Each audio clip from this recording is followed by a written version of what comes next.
Hello everyone. Before we start, don't forget to like, subscribe, and leave a comment with where you're from and what time it is.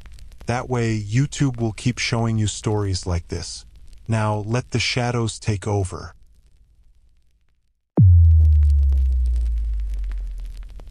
Rachel Morrison had worked the graveyard shift at the Iron Skillet Diner for 3 years when she found the first ID. It was a Tuesday morning, around 4:47 a.m. She remembered the exact time because she just finished her cigarette break and checked her phone before hauling the trash bags to the dumpster out back. The parking lot was half full. Maybe 18 rigs idling in their spots, drivers sleeping in their cabs or showering in the facilities. The sodium vapor lights cast everything in that sickly orange glow that makes the Midwest winter look even more desolate than it already is. She threw the first 2 bags into the dumpster without issue. The third bag split as she lifted it, and that's when the wallet fell out, landing face up on the asphalt near her feet. Not a wallet exactly. A driver's license in a clear plastic holder, the kind people clip to their sun visors. Rachel bent down to pick it up, thinking maybe someone had accidentally thrown it away, that she'd turn it in to the manager and they'd put it in the lost and found box that nobody ever checked. The photo showed a woman in her early 30s. Dark hair, tired eyes, the kind of face you see 1,000 times in truck stop diners and forget immediately after. The name read Jennifer Caldwell. Address in Gary, Indiana. Expiration date was still 2 years away. Rachel stood there in the cold, staring at this woman's face, and felt something she couldn't quite name. Not alarm, not yet, just a subtle wrongness, like a note played slightly off-key. She pocketed the ID and finished her shift. At 7 a.m., when the manager, Dale, came in to relieve the night supervisor, Rachel showed him what she'd found. Dale barely glanced at it. Someone probably stole her wallet, took the cash, dumped the rest. Happens all the time. Just put it in the office. If she calls asking about it, we'll have it. But Rachel couldn't let it go. During her break that afternoon, she often stayed late, too tired to drive home immediately after an 8-hour shift. She Googled the name. Jennifer Caldwell, Gary, Indiana. The search results loaded slowly on the diner's ancient Wi-Fi connection. The first hit was a missing persons report. Jennifer Caldwell had been reported missing by her sister on September 14, 2008, almost 2 months earlier. Last seen leaving a truck stop outside Gary, where she'd worked as a night clerk. Her car was found in the employee parking lot, keys still in the ignition, purse on the passenger seat. Wallet missing. Rachel's hands started shaking. She clicked through to the police report details. Jennifer had worked the 10 p.m. to 6 a.m. shift. Security footage showed her leaving through the employee entrance at 6:12 a.m., walking toward her car. The footage was grainy, the angle poor. She reached her vehicle, opened the door, and then the footage cut out for exactly 47 seconds. When it resumed, Jennifer's car was still there. Door open. But Jennifer was gone. The police investigated. They interviewed coworkers, checked nearby surveillance cameras, searched the surrounding area. No leads, no witnesses, no body. Jennifer Caldwell simply vanished in less than a minute, in a busy truck stop parking lot, during the early morning rush when dozens of people should have been around. The case went cold within weeks. Rachel sat in that diner booth, staring at the missing persons poster on her phone, then down at the ID in her hand. The plastic was slightly warped, as if it had been exposed to heat. There was a small brown stain in the corner. Could have been coffee, could have been something else. She should have called the police immediately. She knew that, but instead, she walked back to the dumpster. It was daylight now, easier to see. Rachel climbed partway into the dumpster, ignoring the smell, and started pulling bags apart. Most of the trash was from the restaurant, food waste, napkins, empty coffee grounds. But then she found another bag, black and heavy, that didn't feel like kitchen garbage. She tore it open. Inside were clothes, women's clothes, a blue uniform shirt with a name tag still pinned to it. The name tag read Jennifer. Rachel dropped the bag. Her heart was hammering now, that primal recognition that she'd stumbled into something dangerous, something that was still active, still hunting. She looked around the parking lot. 18 rigs. Any one of them could belong to. That's when she noticed the truck. It was parked in the far corner of the lot, away from the main cluster of vehicles. A dark blue Freightliner, older model. No company logos or identifiers. The cab was dark, curtains drawn, but she could feel eyes watching from behind that windshield, the way you can always feel when you're being observed. Rachel backed away slowly, the bag of clothes still at her feet. She didn't run. Some instinct told her that running would trigger something, would confirm that she'd seen too much.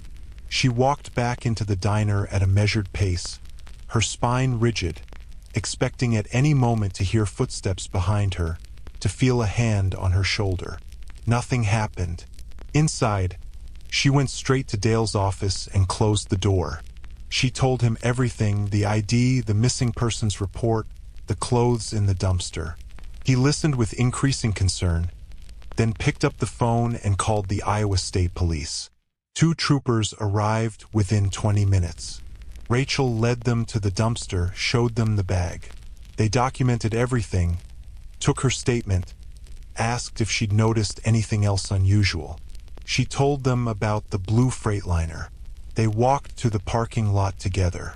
The spot where the truck had been parked was empty. The driver had left sometime in the 15 minutes between Rachel finding the clothes and the police arriving. The troopers took the evidence, thanked Rachel for her vigilance, and told her they'd be in touch. They searched the dumpster thoroughly, photographed everything, and sent the clothes to the state crime lab for analysis. 2 weeks later, they contacted Rachel again. The clothes had tested positive for Jennifer Caldwell's DNA. But there was no blood, no signs of violence. Just her work uniform discarded like trash. The investigation expanded. Police checked truck stop security footage from the morning Rachel found the ID, trying to identify the blue Freightliner. But the camera covering that section of the parking lot had malfunctioned. Again, just 47 seconds of missing footage, right around the time the truck would have been leaving. The same 47-second gap that had occurred when Jennifer Caldwell disappeared. Detectives interviewed every truck driver who'd signed in at that location over the past 3 months. Most were cooperative. A few were hostile, citing harassment. None owned or operated a blue Freightliner matching Rachel's description. The truck seemed to be a ghost. But here's where the story takes its most disturbing turn. 3 months after Rachel found the ID, in February 2009, she was working another graveyard shift. Same routine. Customers came and went. Truckers ordered coffee and eggs. The night stretched on in its usual monotonous rhythm. Around 3 a.m., a man sat down at the counter. Late 40s, weathered face, the kind of anonymous appearance that's common among long-haul drivers. He ordered coffee, black, and a slice of pie. Rachel served him without really looking at him. She'd learned early in this job not to make too much eye contact, not to invite conversation. Just pour the coffee, take the order, move on. But as she was refilling his cup, he spoke. "You're the one who found the ID." Rachel froze. The coffee pot trembled in her hand. The man was looking at her now, and his eyes were completely calm. Not threatening, not angry, just observing. "Excuse me," Rachel managed. "Jennifer Caldwell's ID. You found it in the dumpster. You called the police." Rachel's mouth went dry. "How do you?" "I drive this route a lot," the man said, taking a slow sip of his coffee. "I hear things. Truck stops, people talk. Word spreads fast when something unusual happens. There was something wrong with his cadence, with the way he emphasized certain words, like he was reciting lines he'd practiced. "You should be more careful," he continued, his eyes never leaving her face. "Going through dumpsters at night. Lot of dangerous things get thrown away. Lot of people who don't like others digging through trash." Rachel set the coffee pot down, her hand shaking now. "I need to. I'm just saying," the man interrupted. "It's dangerous to notice things. Dangerous to ask questions. The Midwest is a big place. People disappear all the time, especially people who work night shifts, who are alone, who think they're helping." He placed a $10 bill on the counter, stood up, and walked out. Rachel immediately locked herself in the back office and called 911. She gave them a description of the man, told them what he'd said, begged them to check the security footage. By the time the police arrived, the man was gone. And when they reviewed the footage, they found something that made Rachel's blood run cold. The cameras had recorded the man entering the diner. They'd recorded him sitting at the counter. But there was no audio. The system didn't have that capability. From the video alone, it looked like he'd sat down, ordered coffee, and left. Rachel appeared to pour his coffee, but there was no evidence of any threatening conversation. More importantly, when the man left and walked to the parking lot, the cameras lost him immediately. He simply vanished between the diner door and the parking lot, as if he'd ceased to exist the moment he stepped outside. No vehicle was captured leaving. No license plate to trace. The police did their best. They circulated the man's description among local departments, flagged the incident in their reports. But without any actual crime being committed, he'd made vague statements that could be interpreted as warnings or threats. There was little they could do. Rachel quit her job at the Iron Skillet 2 weeks later. But the story doesn't end there. In March 2009, another night shift worker at a truck stop outside Omaha, Nebraska, almost 200 miles west, found a driver's license in her dumpster. This one belonged to a woman named Teresa Vance, who'd been reported missing from a truck stop in Illinois 3 months earlier. Same pattern. ID discarded in trash. Clothes found in a separate bag. Security footage with inexplicable gaps. In June 2009, it happened again. A truck stop in southern Indiana. Another missing woman's ID. Another bag of clothes. The FBI was finally contacted. They opened an investigation into what they termed the truck stop disposals. A series of cases where personal effects of missing persons were being deliberately planted at truck stops across the Midwest, always found by night shift employees, always accompanied by security footage irregularities. To date, 7 women's IDs have been recovered this way. 3 of the women were confirmed deceased. Bodies eventually found in remote locations, months or years after their IDs were discovered. The other 4 are still missing. No suspect has ever been identified. No blue Freightliner was ever located. And Rachel Morrison, the waitress who started this whole investigation, received one final piece of correspondence in 2011. A postcard, mailed from a rest stop in western Iowa. No message, just a photo of a truck stop diner at night, orange lights reflecting off wet asphalt. On the back, in neat handwriting, was written, "Thank you for noticing." Rachel moved out of state shortly after. She never worked another night shift. And when investigators tried to contact her for follow-up interviews in 2015, they discovered her phone number had been disconnected. Her forwarding address was a P.O. box, and according to neighbors at her last known residence, Rachel had packed up and left in the middle of the night, telling no one where she was going. The postcard remains in the FBI's case file, evidence number TS 047, in a folder that grows thicker every year but never seems to lead anywhere, because that's the nature of these cases. They don't resolve. They accumulate. Story 2. The hidden compartment. Case file. Marcus De Leon, night mechanic. Location: diesel repair station, outside Lincoln, Nebraska. Date: April 2012. Marcus De Leon had been a diesel mechanic for 22 years when he found the compartment. He'd worked on thousands of trucks, every make, every model, every configuration of sleeper cab and cargo hold imaginable. He could diagnose engine problems by sound alone, could rebuild a transmission in his sleep. But he'd never seen anything like what he discovered in that Peterbilt on the night of April 19, 2012. The truck had been abandoned at the station 3 days earlier. The owner, or at least the man who'd been driving it, had brought it in complaining of transmission trouble, said he'd be back the next morning to pick it up. He never returned.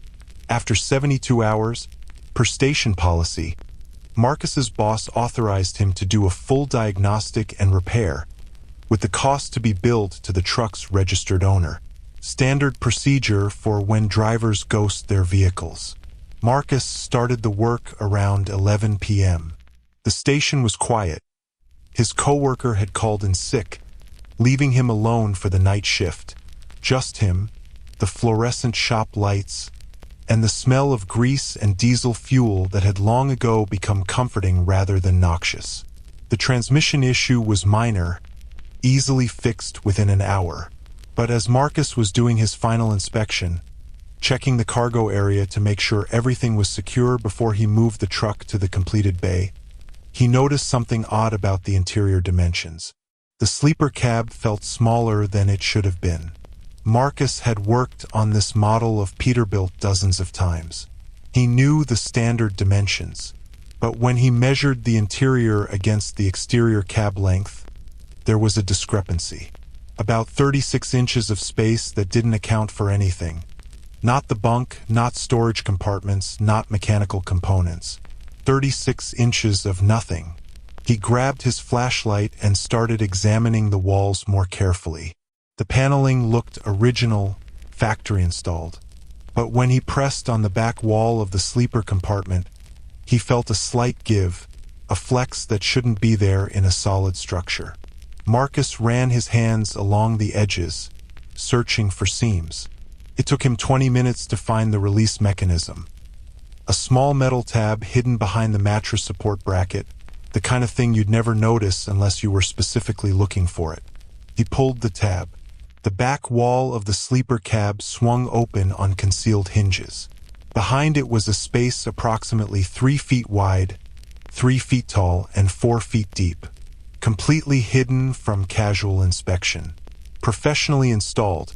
Not a crude modification, but a carefully engineered compartment that maintained the truck's external appearance while carving out this secret interior. Marcus's first thought was drugs. Had to be. This was exactly the kind of setup you'd use for smuggling. Hidden space, sophisticated concealment, plausible deniability if you ever got pulled over for inspection. He should have called the police immediately. He knew that, but curiosity overrode caution. He shined his flashlight into the compartment. The space was empty, but it wasn't clean. The walls were covered in scratches. Deep gouges in the metal, the kind that could only be made by someone desperately clawing, trying to dig through solid steel. The scratches formed patterns, not random but deliberate. Words, maybe, though too degraded to read clearly. The floor of the compartment was stained. Dark patches that had soaked into the metal, impossible to clean completely. Marcus didn't need a forensics degree to recognize what dried blood looked like. And the smell, even after what must have been extensive cleaning, there was still a faint odor of decay, of biological matter left too long in an enclosed space. But the most disturbing element was what Marcus found wedged in the far corner, almost invisible in the shadows. A fingernail, a human fingernail torn off at the root with dried tissue still attached. Marcus stumbled backward out of the truck, his heart hammering. He pulled out his phone with shaking hands and dialed 911. The Lincoln Police Department responded with unusual speed. 4 cruisers and a detective within 15 minutes. They cordoned off the truck, called in a forensics team, and spent the next 6 hours documenting everything inside that hidden compartment. What they found turned Marcus's discovery into a federal investigation. The scratches on the walls, when examined closely, were words, names, dozens of names scratched into the metal by fingernails and, based on the blood evidence, other body parts when fingernails had been worn down to nothing. "Help me, please God, Marie," repeated 12 times. "Mama, can't breathe." The forensics team collected DNA samples from 17 different blood sources. When they ran those samples through the national database, they got matches on 6 missing persons cases spanning from 2008 to 2011. All women, all last seen at truck stops across the Midwest. All cases that had gone cold within weeks of the initial investigation. The fingernail Marcus found belonged to a woman named Kelly Preston, reported missing from a truck stop in Missouri in October 2010. She'd been a waitress working the night shift. She told her coworkers she was walking to her car after her shift ended. Security footage showed her reaching her vehicle. And then, 47 seconds of missing footage. When the cameras came back online, Kelly's car was still there, engine running, driver's door open. But Kelly was gone. The FBI took over the investigation. They tracked the truck's registration to a shell company that existed only on paper. The address listed was an empty lot in Gary, Indiana. The driver who'd brought the truck in for repairs had used a fake ID. The name matched a deceased man from Tennessee who'd been dead for 6 years. They issued a nationwide alert for the driver based on the description Marcus's boss had provided. But the description was vague. Middle-aged white male, average height, average build, wearing a baseball cap and sunglasses. Could have been 10 million people. The truck itself became evidence. They tore apart every inch of it, searching for additional clues. What they found made the case even more disturbing. The hidden compartment had been professionally installed, but not by the truck's manufacturer. Someone had custom-built it, which meant someone had the skills, the tools, and the resources to modify commercial vehicles to create mobile prisons. More importantly, they found evidence that this wasn't the only truck. Tooling marks on the compartment walls matched specifications for industrial metalwork equipment, the kind used in specialty automotive shops. And when the FBI cross-referenced those specifications with businesses across the Midwest, they identified 47 shops capable of doing this level of work. They visited every single one. Most were legitimate operations, but 3 shops had records irregularities, cash payments for custom work with no documentation, orders that disappeared from their books, owners who were suspiciously uncooperative with questioning. One shop in particular, located outside Davenport, Iowa, had closed abruptly in January 2012, 3 months before Marcus found the compartment. The owner, a man named Douglas Reeves, had liquidated his assets and vanished. His house was abandoned, his bank accounts emptied, his phone disconnected. When investigators searched the shop's property, they found another truck in a storage garage behind the main building. Another Peterbilt, different year, different color. And inside, another hidden compartment. This one was cleaner, the walls recently scrubbed, but luminol testing revealed extensive blood evidence. DNA analysis matched 4 more missing persons cases. All women, all last seen at truck stops. Douglas Reeves became the FBI's primary suspect. They issued a federal warrant for his arrest, circulated his photo nationwide, flagged his social security number and driver's license. He was never found, but the investigation revealed something even more disturbing than one predator. The 2 trucks represented different generations of the same design. The compartment in the Davenport truck was older, cruder. The one Marcus found was newer, more sophisticated. Someone was refining the technique, improving the design, which meant someone was still out there, still operating, possibly with more modified trucks that hadn't been discovered yet. The FBI contacted trucking companies across the Midwest, asking them to inspect their fleets for similar modifications. Most cooperated. 3 trucks with hidden compartments were identified and seized, 2 in Iowa, 1 in Illinois. None contained active evidence, but luminol testing confirmed they'd been used to transport people. The investigation expanded to include the Department of Transportation, the National Motor Carrier Safety Administration, and state police agencies across 8 states. They developed new inspection protocols, trained officers to recognize signs of vehicle modification, created a database to track suspicious trucks. But the cases kept happening. In September 2012, 5 months after Marcus's discovery, another woman disappeared from a truck stop in Indiana. Security footage showed the same 47-second gap. Her body was found 3 weeks later in a ravine 60 miles away, evidence of prolonged captivity and torture. In January 2013, it happened again. Missouri, another night shift worker, another disappearance. This time, no body was recovered. The FBI established a task force specifically dedicated to what they termed the highway hunter.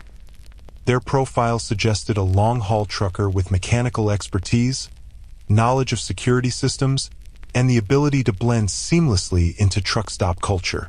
Marcus DeLeon cooperated fully with the investigation. He provided detailed testimony, worked with forensic engineers to document exactly how the compartment had been constructed, even helped develop training materials for mechanics to identify similar modifications. But the experience changed him. He started having nightmares. Dreams where he'd open the compartment and find someone still inside, still alive, scratching at the walls. He'd wake up hearing fingernails scraping metal, a sound that existed only in his mind but felt absolutely real. He installed extra locks on his house, started carrying a gun, became hypervigilant in parking lots, watching trucks with an obsessive intensity that his wife found increasingly concerning. Because Marcus understood something the FBI profiles didn't fully capture. This wasn't just about one predator. The sophistication of the compartments, the coordination required to make security footage fail at precise moments, the ability to move across state lines without detection, it suggested organization, planning, maybe even multiple people working in concert. In March 2013, Marcus received a package at his home. No return address, postmarked from Oklahoma. Inside was a photograph. It showed Marcus himself, standing in the diesel repair station's parking lot, taken from across the street. The angle suggested it had been shot from inside a vehicle, a truck, based on the elevated perspective. There was no note, no message, just the photograph. Marcus took it to the FBI. They analyzed it, tried to trace the postmark, investigated the location where the photo had been taken. The angle indicated it had been shot approximately 6 months earlier, around the time Marcus had found the compartment. Someone had been watching him. Someone had been there at the station observing him work. And that someone had waited months before sending the photograph. A delayed message that said, "We see you. We know where you are. We've always known." The FBI offered Marcus protective measures, relocation assistance, a new identity if he wanted it. He declined. He had a family, a life, roots in Lincoln that went back generations. He wasn't going to run, but he did change his work schedule, stopped working alone on night shifts, installed cameras around his property, and he started documenting everything.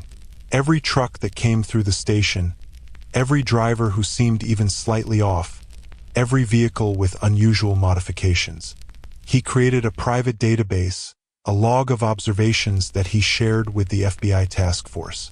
Most of it was nothing, paranoia-generating patterns where none existed. But occasionally he'd flag something genuinely suspicious, and the FBI would follow up. In 2014, one of Marcus's reports led to the identification of another modified truck in Kansas. This one was actively being driven, the compartment discovered during a routine DOT inspection that Marcus had specifically recommended. The driver was arrested. His name was Thomas Kincaid, a long-haul trucker with no criminal record, no red flags, no reason for anyone to suspect him. He'd been driving modified trucks for 7 years. During interrogation, Kincaid maintained he'd never hurt anyone, that the compartment was for smuggling merchandise, not people. But DNA evidence told a different story. Blood traces matched 3 missing persons cases. Kincaid was charged with kidnapping, murder, and a dozen other federal crimes. He was convicted in 2015 and sentenced to life without parole. But even during his trial, Kincaid insisted he'd acted alone, refused to provide information about who'd built the compartment, claimed he'd installed it himself despite lacking any mechanical training or expertise. The FBI didn't believe him. The construction was too sophisticated. But Kincaid never changed his story. He died in prison in 2018, taking whatever knowledge he had to his grave. Marcus continued his work at the diesel station, continued his private documentation, continued living with the knowledge that he'd stumbled into something vast and predatory that used America's highway system as its hunting ground. In 2016, he gave an interview to a trucking industry magazine about vehicle safety modifications. He didn't discuss the hidden compartment directly.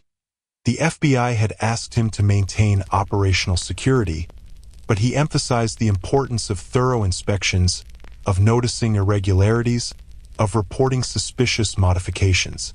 3 weeks after the article was published, Marcus's shop was broken into. Nothing was stolen. Nothing was vandalized. But someone had gone through the station's records, opened filing cabinets, rifled through paperwork, and on Marcus's workbench, they'd left a single item, a bolt.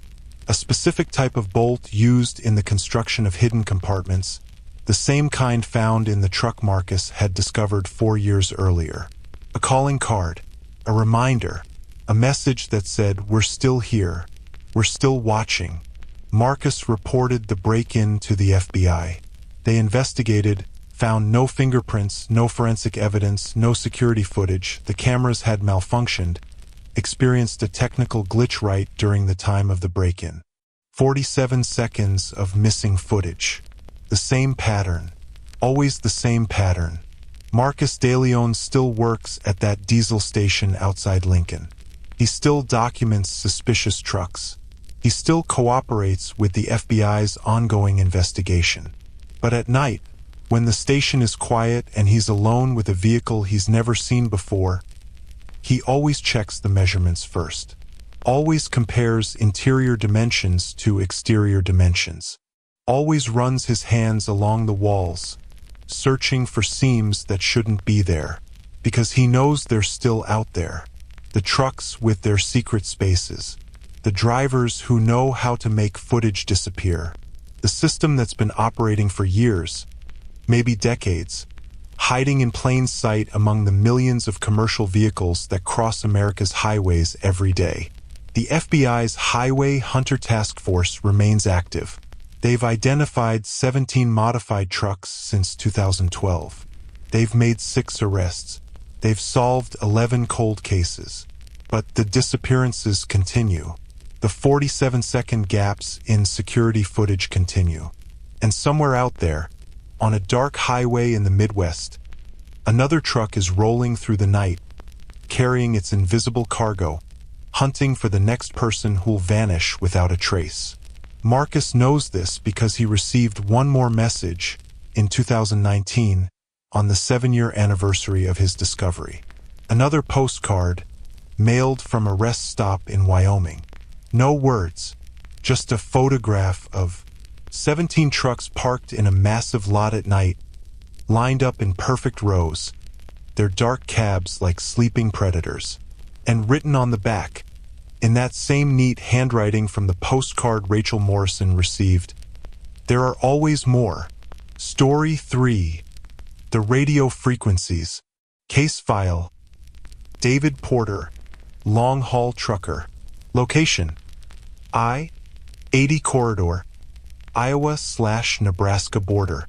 Date: August 2015. David Porter had been driving trucks for 31 years when he started hearing the transmissions. He was a practical man, not given to superstition or paranoia. He understood the road, its rhythms, its dangers, its peculiar culture. He knew that trucking attracted all kinds, that the isolation could make people strange, that the endless miles did things to your perception of reality. But what he heard on those late-night drives wasn't fatigue-induced hallucination. It was organized, systematic, and it was happening on frequencies that shouldn't have existed. It started on August 4th, 2015, around 2:30 a.m. David was eastbound on I-80, about 40 miles west of Des Moines, running a load of agricultural equipment from Cheyenne to Chicago. The highway was nearly empty, just him and maybe 3 or 4 other trucks visible in either direction, red taillights in the distance ahead, white headlights in his mirrors. He was scanning through CB channels, looking for traffic updates or weather information, when he caught a fragment of conversation on Channel 34, a channel that was supposed to be unused, reserved for emergency communications but almost never active. Package is secured. Exit 284. Proceeding to secondary location. The voice was calm, professional, using terminology that sounded almost military. David paused his scan, listening more carefully. Confirm visual. White sedan. Iowa plates. Subject is unaware. Another voice responded, different speaker. Received. Intercept team is in position. We'll take it from here. Then silence. The channel went dead. David felt a prickle of unease. The conversation had sounded like surveillance, like some kind of coordinated operation. But who would be conducting surveillance at 2:30 a.m. on a nearly empty highway?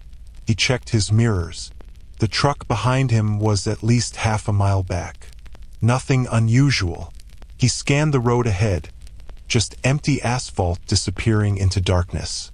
He switched back to Channel 19, the standard trucker channel, and listened to the usual chatter, drivers complaining about traffic in Omaha, someone asking about parking availability at the big truck stop near exit 270. Normal conversations. Nothing alarming. But David couldn't shake the feeling that he'd overheard something he wasn't supposed to hear.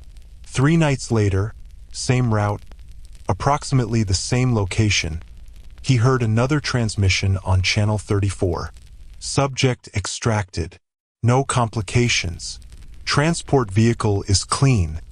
Received. Disposal team is standing by at location 7. David grabbed his logbook and wrote down the exact time. 2:47 a.m. He noted his position.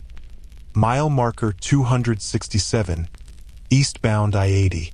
He wrote down every word he could remember from the transmission.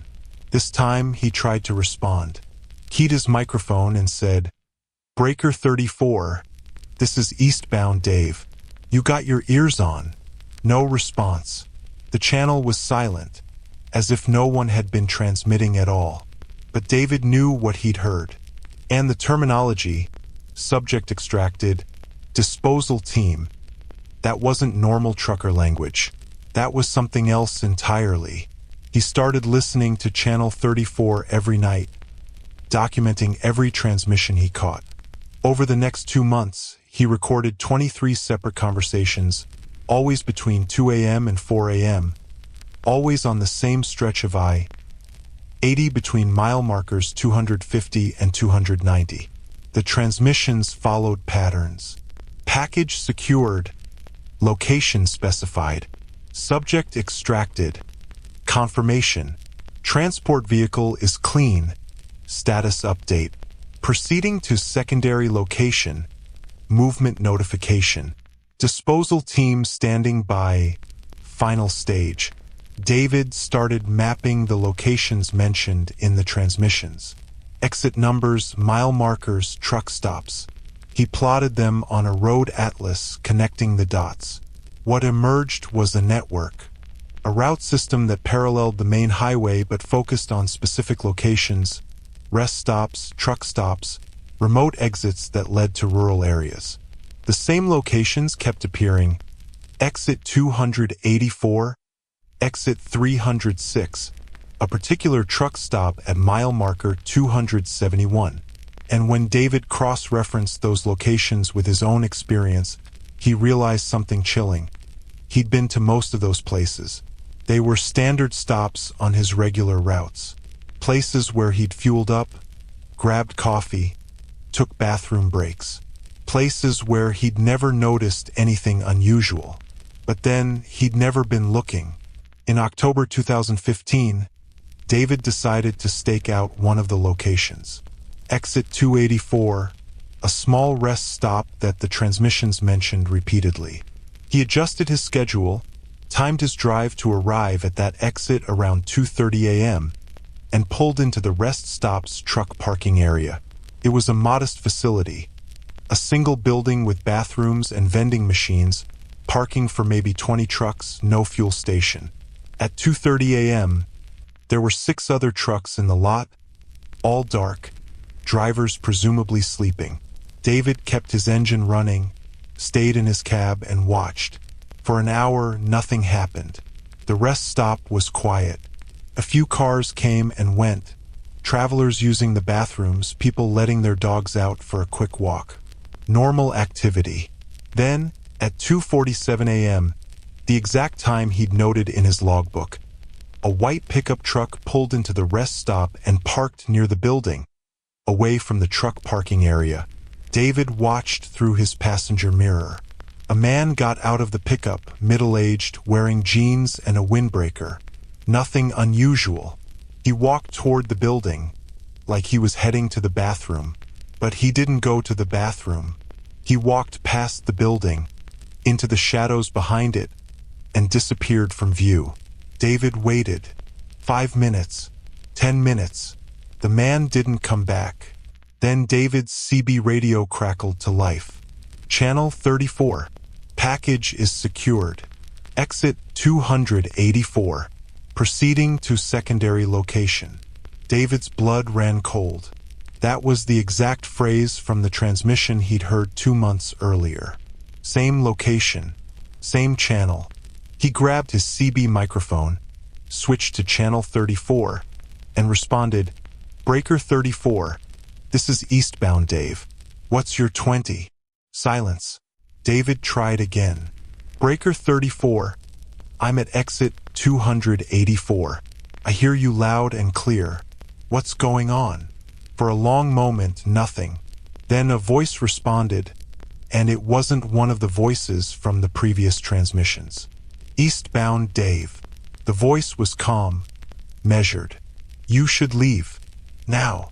David felt his heart hammering. Who is this? What are you doing? This doesn't concern you. Leave the rest stop. Continue your route. Forget what you've heard. It wasn't a suggestion. It was a threat, delivered in a tone that made clear there would be consequences for noncompliance. David started his truck, put it in gear, and drove back onto the highway. He didn't stop. He drove straight through to his delivery point in Chicago, a 6-hour drive that he completed without rest, adrenaline keeping him alert. When he reached Chicago, he went directly to the police. He told them everything: the radio transmissions, the locations, the stakeout, the threatening message. He showed them his logbook with all his documentation. The Chicago police listened politely, then explained they had no jurisdiction over incidents in Iowa. They gave him the contact information for the Iowa State Police. David called the Iowa State Police. He filed a report, sent them copies of his logbook pages, explained the pattern he'd identified. A detective called him back 3 days later. They'd investigated the locations David mentioned. They'd found nothing unusual. No reports of suspicious activity, No complaints from other travelers, no evidence of criminal operations. The detective suggested that David had probably overheard legitimate surveillance operations, possibly law enforcement conducting undercover work, possibly private security monitoring something. He thanked David for his vigilance but indicated there was nothing further to investigate. David didn't believe him. The dismissal felt too quick, too easy. So he did something that probably wasn't wise. He started recording the transmissions. He bought a digital voice recorder and set it up in his cab, programmed to automatically record whenever Channel 34 became active. Over the next 3 months, from November 2015 to January 2016, he captured 41 separate transmissions. He also started connecting with other truckers online, through forums and social media groups dedicated to long-haul driving. He posted carefully worded questions, asking if anyone else had heard unusual radio traffic on Channel 34, if anyone had noticed surveillance activity at rest stops.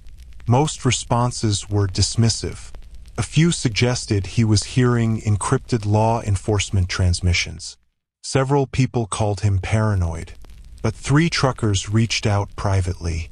They'd heard similar transmissions, different locations, one in Illinois, one in Missouri, one in Indiana. But the same patterns, the same terminology, the same feeling that they were overhearing something sinister. David shared his documentation with these 3 drivers. They compared notes, cross-referenced locations and times, looked for connections. What they found was disturbing. The transmissions were happening along multiple highways, I-80, I-70, I-74, but always in the Midwest, always on rural stretches of road, always between 2 a.m. and 4 a.m. And when they compared the locations mentioned in the transmissions with missing persons databases, they found correlations. Not perfect matches, but several of the rest stops and exits mentioned in the radio traffic were the same places where people had disappeared, including Jennifer Caldwell, the woman whose ID Rachel Morrison had found in the dumpster 7 years earlier. Jennifer had last been seen at a truck stop at exit 306 on I-80, a location that appeared in David's recordings 17 times. In February 2016, David compiled everything into a comprehensive report. His logbook notes, the audio recordings, the location maps, the correlations with missing persons cases. He sent it to the FBI. This time, they took him seriously. A special agent contacted him within a week. They wanted the original recordings, wanted to meet in person, wanted David to walk them through his entire investigation. David drove to the FBI field office in Omaha. He spent 6 hours with 2 agents, explaining everything, answering questions, providing every piece of documentation he had. The agents were professional, thorough, and tight-lipped about what they might already know. But David got the impression that his information wasn't entirely new to them, that he'd stumbled onto something they were already investigating. They asked him not to discuss the transmissions publicly, not to post about it online, not to continue his own surveillance activities. They said it could compromise their investigation. David agreed. He never heard from them again. For 3 months, David heard nothing.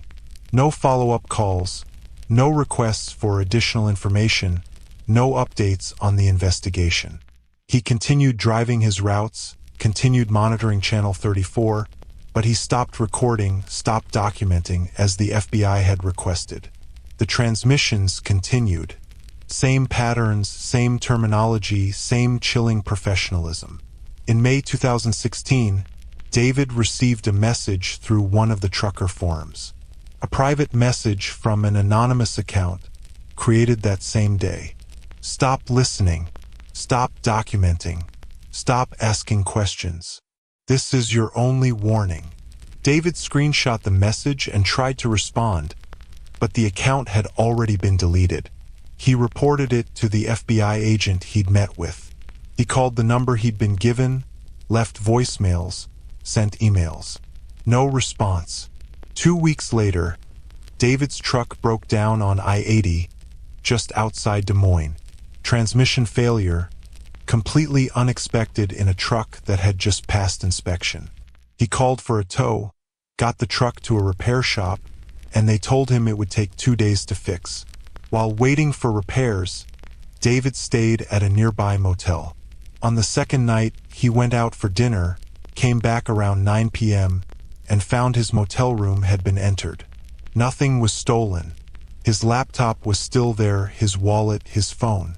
But someone had gone through his belongings. His suitcase had been opened and carelessly repacked. His laptop had been moved. He'd left it at a specific angle on the desk, and it was now positioned differently. And on his bed was a printed map. It showed I-80 with 17 locations marked in red ink. The same locations that appeared most frequently in the radio transmissions. David called the police. They took a report, dusted for fingerprints, found nothing. The motel's security cameras had malfunctioned. 47 seconds of missing footage right when someone would have entered his room. That same 47-second gap. The pattern that kept appearing in these cases. David packed up immediately, checked out of the motel, and slept in his truck until the repairs were completed. He drove straight home to his house in Sioux Falls and took a month off from long-haul routes. During that month, he did a lot of thinking. He realized that he'd crossed a threshold, had seen too much, asked too many questions. He'd made himself visible to whoever was conducting those operations, and they'd responded with a warning that was unmistakable. Back off, or there will be consequences. David considered quitting trucking entirely. He was 53 years old, had some money saved, could take early retirement. But trucking was all he knew, and he wasn't ready to let fear dictate his life. So he made a different decision. He created a backup of all his documentation, the recordings, the logbook entries, the location maps, and gave copies to 3 different people he trusted: his ex-wife, his brother, and a lawyer friend. He told them that if anything happened to him, if he disappeared or died under suspicious circumstances, they should give everything to the FBI and to the media. Then he went back to work. He continued driving his regular routes. He continued monitoring Channel 34, but he stopped investigating. He listened, but he didn't document. He heard, but he didn't respond. The transmissions continued. Always the same patterns. Always the same chilling efficiency. In September 2017, more than a year after his meeting with the FBI, David finally got a call back. A different agent this time, someone from a specialized task force. They wanted to meet again. This time, the meeting happened in a secure location, a government building with security checkpoints and ID verification. The agent told David that his information had been valuable, that it had contributed to an ongoing multi-state investigation, but that he couldn't provide specific details.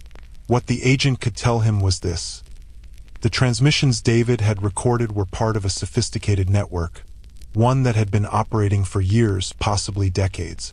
The FBI believed it involved multiple individuals, possibly with connections to interstate trafficking operations. But the investigation was slow, complicated by jurisdictional issues and the transient nature of the suspects. The people conducting those operations were careful, disciplined, and apparently well-resourced. They had counter-surveillance capabilities, technical expertise, and the ability to move across state lines without leaving traditional evidence trails. The agent thanked David for his cooperation and gave him a direct phone number, a burner phone that the agent would keep active specifically for David's use. If he heard anything else, saw anything suspicious, he should call that number immediately. David asked the question that had been haunting him for 2 years. How many people have they taken? The agent was silent for a long moment. Then he said, "We don't know, but based on correlations between the locations in your recordings and unsolved disappearances, it could be dozens, possibly more." David left that meeting feeling sick. He'd stumbled onto something massive, something that had been hiding in plain sight, using the infrastructure of American highways as cover for predation on a scale he couldn't fully comprehend. He continued driving. He continued monitoring. And occasionally, he'd call that burner number and report a transmission, provide an update, share an observation. But he never learned the full scope of the investigation. The FBI kept their work compartmentalized, shared information on a need-to-know basis. David was a source, not a partner. In 2018, there was a brief flurry of activity. Multiple arrests across 3 states, Iowa, Missouri, Illinois. The news reported them as unrelated cases. Human trafficking, kidnapping, murder. But David saw the pattern. The locations matched his maps. The timing coincided with the transmission activity he documented. The FBI never publicly connected the cases, never acknowledged a larger network. The arrests were treated as individual incidents, separate investigations that happened to occur around the same time. David suspects that was intentional, that revealing the full scope would have tipped off other operators, people who hadn't been caught yet, people who would have disappeared deeper into the network. Because the transmissions continued even after the arrests. Different voices, maybe, but the same patterns, the same chilling efficiency. David Porter is 57 now. He still drives trucks, still monitors Channel 34, still calls that burner number when he hears something significant. But he also lives with the knowledge that he's heard people being hunted, that those calm, professional voices on the radio are coordinating abductions, possibly murders, using language that strips away humanity and reduces people to packages and subjects. And he knows that the network is still active, still operating, still hunting. In 2019, David received one final communication. Not a threatening message this time, but something stranger. A postcard, mailed from a rest stop in Wyoming, addressed to him personally. On the front was a photo of a CB radio. On the back, in neat handwriting, "Thank you for listening." David gave the postcard to his FBI contact. They analyzed it, tried to trace it, found nothing useful. But the message was clear. Whoever was conducting those operations knew exactly who David was, knew he'd been listening for years, and rather than threatening him this time, they'd thanked him, as if his listening had somehow become part of the operation, as if by monitoring but not interfering, he'd become complicit.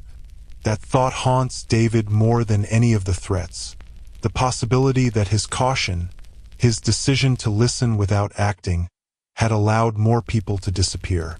He doesn't know what else he could have done.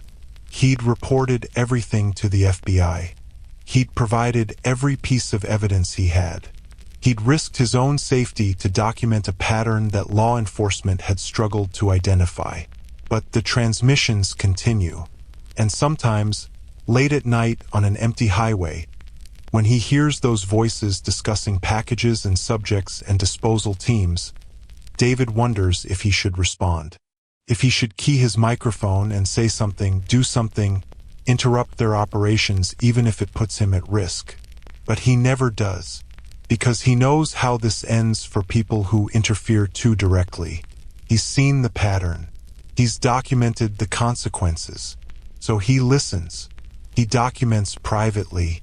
He reports to the FBI. And he tries not to think about the fact that somewhere out there, on another stretch of dark highway, someone else is hearing those same transmissions and making the same calculations about silence and safety. Channel 34 remains active. The network remains operational. And the Midwest highways continue to carry their invisible traffic of predators and prey.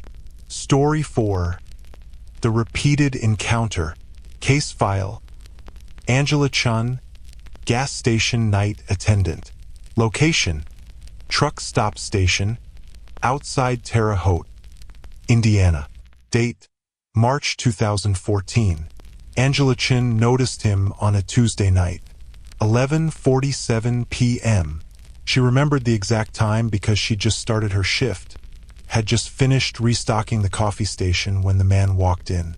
He was unremarkable at first glance, mid-40s, average height, wearing a flannel jacket and jeans. He browsed the snack aisle for a few minutes, picked up a bag of beef jerky and a bottle of water, paid in cash. Polite but quiet. No small talk. He made brief eye contact when Angela handed him his change, and his eyes were flat, emotionless, like looking at a mannequin. She watched him leave, get into a dark-colored pickup truck, and drive away. The next night, Wednesday, 11:51 p.m., the same man walked in. Same flannel jacket, same routine, browsed the snacks, picked up beef jerky and water, paid in cash. Angela recognized him immediately but didn't comment. Lots of truckers and travelers became regulars, stopped at the same places at the same times. It wasn't unusual. But on Thursday night, 11:49 p.m., when he walked in again wearing the same clothes and buying the same items, Angela felt the first prickle of unease. This time, she tried to engage him in conversation. "You must really like beef jerky," she said with a forced smile. The man looked at her with those flat eyes. "It's convenient," he said. His voice was monotone, practiced, like he was reading from a script. He paid in exact change, didn't wait for a receipt, and left. Angela watched through the window as he got into his pickup truck. She tried to see the license plate, but the angle was wrong, obscured by other vehicles. He drove away heading west, toward Illinois. On Friday night, 11:46 p.m., he came in again. Same routine, same items, same exact change. This time, Angela decided to say something. "I've seen you here every night this week."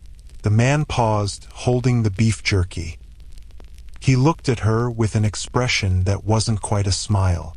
"I drive this route regularly. Every night. My job requires it." "What do you do?" The man didn't answer immediately. He set the items on the counter, pulled out exact change, and placed it next to the register. "Deliveries," he finally said. "What kind of deliveries?" "Various kinds." He picked up his items and turned to leave. Then, at the door, he paused and looked back at Angela. "You work here alone?" The question sent ice down Angela's spine. "No," she lied. "My manager is in the back." The man nodded slowly, then left. Angela immediately went to the back office and checked the security footage. She rewound it to capture the man's entrance, his movements through the store, his vehicle in the parking lot. The footage was clear enough to see his face, but when he got into his truck, the camera angle didn't catch the license plate. She made a note of the incident in the shift log. "Regular customer. Comes in every night around 11:45 to 11:50 p.m. Same purchase. Asked if I work alone. Seems off." On Saturday night, Angela came to work nervous. She'd spent the day thinking about that question. "You work here alone?" And the more she thought about it, the more sinister it seemed. 11:44 p.m., the man walked in. Same routine. But this time, Angela had her phone ready, positioned on the counter where she could quickly hit the emergency call button if needed. The man browsed the snacks, but instead of his usual beef jerky, he picked up a different item, a pack of zip ties from the automotive section. Angela felt her heart rate spike. Zip ties, the kind of thing you'd use to restrain someone. He brought them to the counter along with the usual water bottle. Angela rang them up with shaking hands. "That'll be $8.47, she said. The man paid in exact change, as always. Then he looked directly at Angela and said, "You have a safe night." It wasn't the words that frightened her. It was the way he said them, with an emphasis on safe, that sounded like a threat disguised as well-wishing. He left. Angela watched him drive away, then immediately called her manager, even though it was nearly midnight. She explained the situation, the repeated visits, the unusual behavior, the question about working alone, the zip ties. Her manager, a man named Robert, listened carefully, and told her to call the police if the man came back. "But he hasn't actually done anything illegal," Robert added. "Buying zip ties isn't a crime. Coming to the store every night isn't a crime. We can't ban him just for being creepy." Angela understood that legally, rationally, her manager was right, but her instincts were screaming that something was wrong. On Sunday night, she came to work carrying pepper spray in her pocket. 11:42 p.m., the man walked in. This time, he didn't browse. He walked directly to the counter, empty-handed, and stood there looking at Angela. "Can I help you?" Angela asked, her hand moving toward her pocket. "I wanted to apologize," the man said. "I think I made you uncomfortable." Angela didn't know how to respond. She waited. "I noticed you've been nervous," the man continued.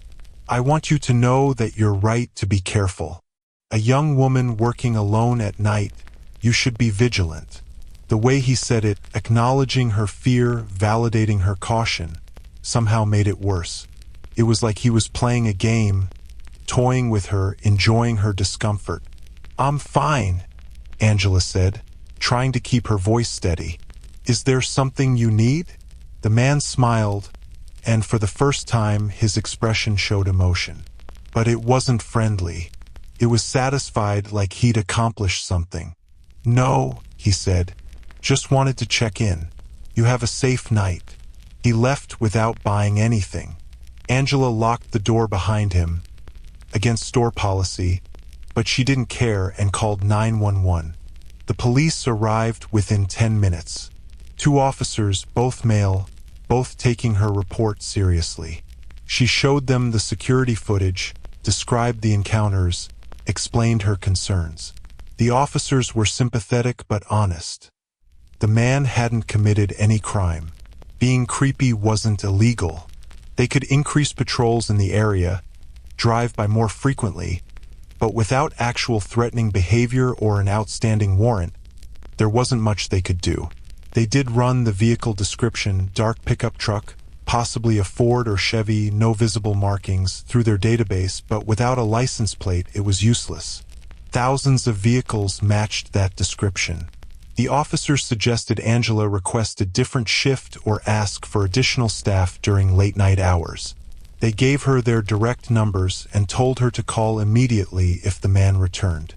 Monday night, Angela came to work with her manager, Robert, who'd agreed to stay with her for the shift. She felt safer with someone else there, less vulnerable. 11:40 p.m., the man walked in. He saw Robert behind the counter with Angela, and for just a moment, his mask of politeness slipped. His eyes went cold, his jaw tightened.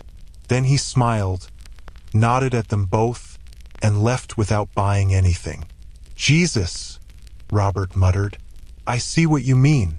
That guy is off." They called the police again, reported the encounter. The same 2 officers came by, took another report, drove around the area looking for the dark pickup truck. They didn't find it. For the next 3 nights, the man didn't return.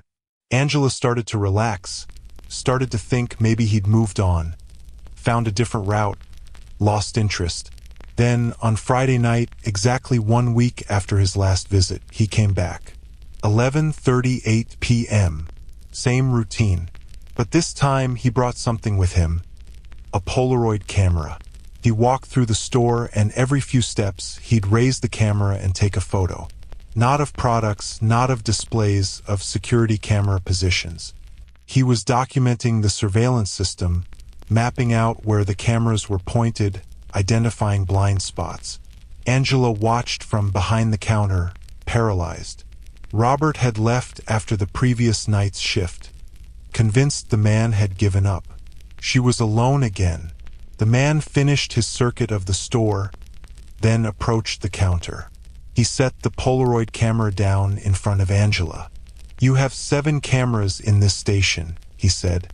3 in the main area, 2 outside, 1 in the back storage room, 1 in the office. But you don't have coverage in the bathroom corridor. and the camera covering the employee exit has a blind spot on the left side. Did you know that? Angela couldn't speak.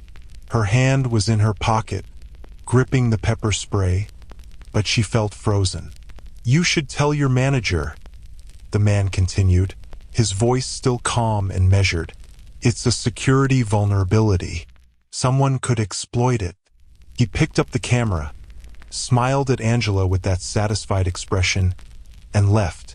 This time, Angela didn't wait. She locked the door, called 911, and refused to unlock it until the police arrived. She quit her job that same night, walked out before her shift ended, told Robert via text that she was done, that nothing was worth feeling this hunted. The police launched a more serious investigation. They pulled all the security footage from the past 2 weeks, compiled every image of the man, circulated them to other truck stops and gas stations in the area. 3 other locations reported similar encounters. A man matching the description, coming in repeatedly at the same time, asking questions about staffing, photographing security cameras. In one case, he'd asked a night clerk directly, "How long does it take for police to respond if you hit the panic button?" The clerk had lied, said 30 seconds. The man had smiled and said, "That's not true. I've been watching. Average response time is 8 minutes, which meant he'd been conducting surveillance, timing police responses, mapping out operational windows. The Indiana State Police issued an alert to all overnight businesses in the area. Be vigilant for a man matching the description. Report any sightings immediately. Do not engage. But the man disappeared. No more sightings at the truck stop. No more reports from other locations. It was as if he'd achieved whatever objective he'd set out to accomplish and moved on. Angela never went back to working night shifts. She got a job at a grocery store, daytime hours, surrounded by people and activity. But she never forgot those flat eyes, that methodical behavior, the feeling of being studied like prey. In June 2014, 3 months after her last encounter with the man, a woman disappeared from a gas station in Illinois, about 60 miles west of Angela's former workplace. The woman was a night clerk, working alone, last seen on security footage at 11:52 p.m.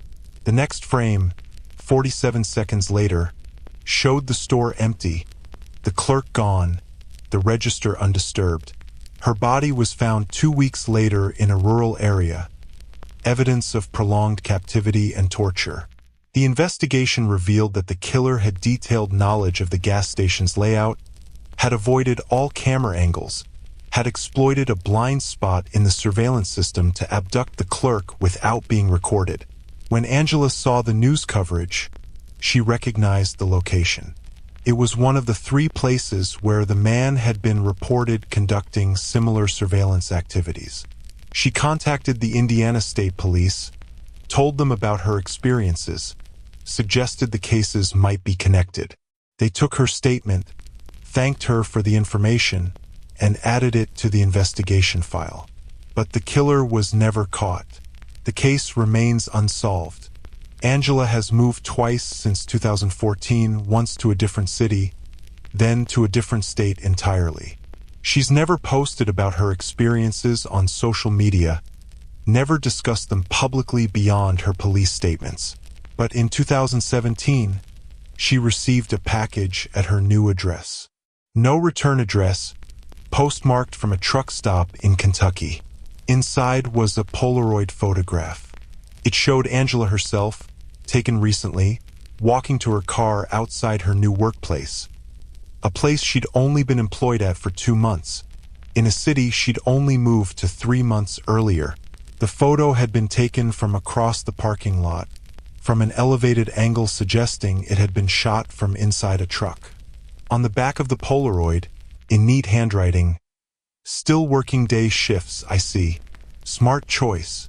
Angela took the photo to local police. They investigated, contacted the FBI, analyzed the photo for any identifiable details. The angle suggested it had been taken from the truck stop across from her workplace, a place she passed every day but never consciously noticed. Security footage from that truck stop was reviewed. Dozens of vehicles came and went daily. Hundreds of people. No way to identify who might have taken the photo. The FBI told Angela that she was likely being stalked by someone with sophisticated capabilities. Someone who could track her across state lines, locate her new employment, conduct surveillance without detection. They offered her resources, victim services, relocation assistance, protective measures. But Angela made a different choice. She went public. She wrote a detailed account of her experiences, posted it on a blog dedicated to workplace safety. She didn't use her real name, didn't include identifying details, but she described the pattern of surveillance, the methodical behavior, the feeling of being hunted. The post went viral within the true crime community. Hundreds of people responded, many sharing similar experiences. Customers who came in repeatedly, asked strange questions, made them feel studied rather than seen. 17 people reported encounters with a man matching Angela's description. The sightings spanned from 2012 to 2018, covering 6 states, always at truck stops or gas stations, always targeting night shift workers. Angela compiled all the reports, created a map of sightings, documented the patterns, and sent everything to the FBI. They thanked her for the information. They told her it would contribute to an ongoing investigation. They asked her to take down her blog post, citing operational security concerns. She refused. She felt that warning people was more important than protecting the FBI's investigation. If this man was still hunting, people had a right to know. Her blog post remains online.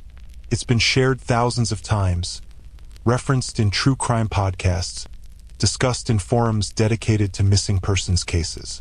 And in the comments section, buried among the expressions of support and sympathy, there's one comment that appeared in 2019, posted from an anonymous account. "You were always too smart for your own good, Angela, but I appreciate the conversation. It's rare to find someone who understands the game." Angela reported the comment to the FBI. They traced the IP address to a public Wi-Fi network at a truck stop in Missouri. By the time they investigated, the trail had gone cold. Angela Chun still lives with the knowledge that somewhere out there, the man who stalked her is still operating, still hunting, still playing his game. She carries pepper spray, checks her surroundings constantly, parks under lights, never works alone. She's hypervigilant in ways that have become exhausting, ways that have changed how she moves through the world. But she also continues to share her story, continues to warn others, continues to document the patterns she sees in other people's accounts of similar encounters. Because she understands now that this isn't about one predator targeting one victim. It's about a system, a network of people who use America's truck stops and highways as hunting grounds, who target vulnerable workers in isolated locations, who have developed sophisticated methods for surveillance and abduction. And she believes that the only defense against that system is awareness, recognition, refusal to be isolated. The man never contacted Angela again after that blog comment. But she knows he's watching. She can feel it, that same sensation she felt behind the gas station counter in 2014, the feeling of being studied, assessed, cataloged. She just hopes that by making herself visible, by refusing to be silent, she's made herself too risky to target. That predators like him prefer victims who disappear quietly, who don't fight back with publicity and documentation. But she also knows that's wishful thinking, that some predators are attracted to challenge, to risk, to victims who recognize the game being played. So Angela lives in a state of permanent vigilance, always watching, always documenting, always preparing for the possibility that one day, the man with the flat eyes will decide the game isn't over. Story 5. The Polaroids. Case file. Robert Harrison, motel owner. Location: Truck Stop Motel, outside Council Bluffs, Iowa. Date: July 2016. Robert Harrison had owned the Sunset Motel for 14 years when he found the Polaroids. It was a small operation, 20 rooms arranged in a horseshoe shape around a gravel parking lot, the kind of place where truckers and budget travelers stayed for one night and moved on. Nothing fancy, but clean and cheap. Robert prided himself on maintaining standards. He insisted on thorough room cleanings, replaced linens regularly, kept everything functional if not luxurious.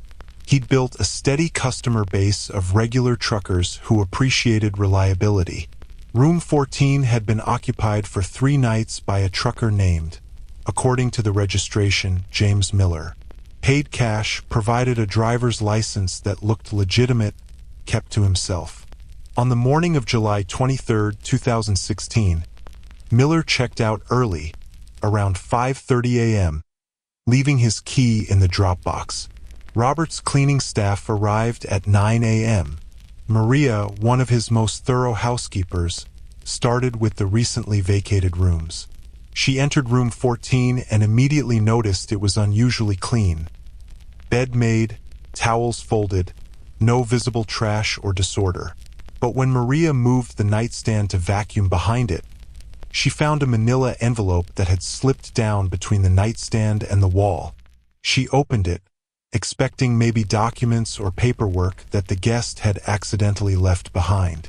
Inside were Polaroid photographs, 47 of them. Maria looked through the first few photos and immediately brought the envelope to Robert. The photographs showed women, different locations, but all taken in what appeared to be truck stop settings. Parking lots, rest areas, gas station interiors. The photos weren't sexual or explicit. They were surveillance shots, taken from a distance with telephoto focus, capturing women who were clearly unaware they were being photographed. Some photos showed women walking to their cars. Some showed them pumping gas, getting coffee, sitting in vehicles. All appeared to be taken at night or in low light, giving them a grainy, predatory quality. But what made the photos truly disturbing were the notations written on the back of each one, in neat handwriting. Subject A, exit 284, 11:47 p.m. Works alone, exits through rear door. Subject B, mile marker 306, overnight shift, walks to car parked in unlit section. Subject C, rest stop, 2:30 a.m., travels alone, no visible phone usage. Each photo was annotated with tactical information: times, locations, behavioral patterns, vulnerabilities. They read like target assessment notes, documenting potential victims with clinical precision. Robert felt sick looking at them. These weren't casual photos.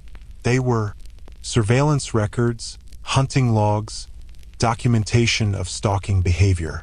He immediately called the Council Bluffs Police Department. 2 detectives arrived within the hour, Detective Sarah Reeves and Detective Mike Torres. They examined the Polaroids carefully, documented each one, asked detailed questions about the guest who'd left them behind. Robert provided the registration information: James Miller, Illinois driver's license, paid cash for 3 nights. But when the detectives ran the license number, they discovered it belonged to a man who'd been dead for 5 years. The James Miller who'd stayed in room 14 was using a stolen identity. Detective Reeves asked to see the room. Maria had already started cleaning it, but she'd been careful not to disturb anything once she'd found the envelope. The detectives processed the room thoroughly: fingerprints, trace evidence, checking for anything the guest might have left behind. They found very little. The room had been meticulously cleaned before checkout, wiped down with something that left a faint chemical smell. No usable fingerprints, no biological evidence, no personal items. But when they examined the bathroom more closely, they found scratches on the mirror, faint marks etched into the glass, barely visible. When Detective Torres angled his flashlight at the right angle, The scratches formed words. They don't know they're being hunted. A message left deliberately. A taunt directed at whoever might find it. The investigation expanded immediately. The Council Bluffs police contacted the FBI, recognizing that the Polaroids represented a potential serial predator operating across state lines. The FBI took custody of the evidence and began analyzing the photographs.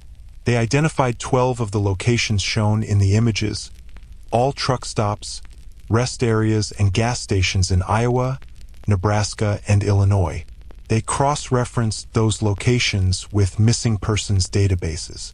The results were chilling.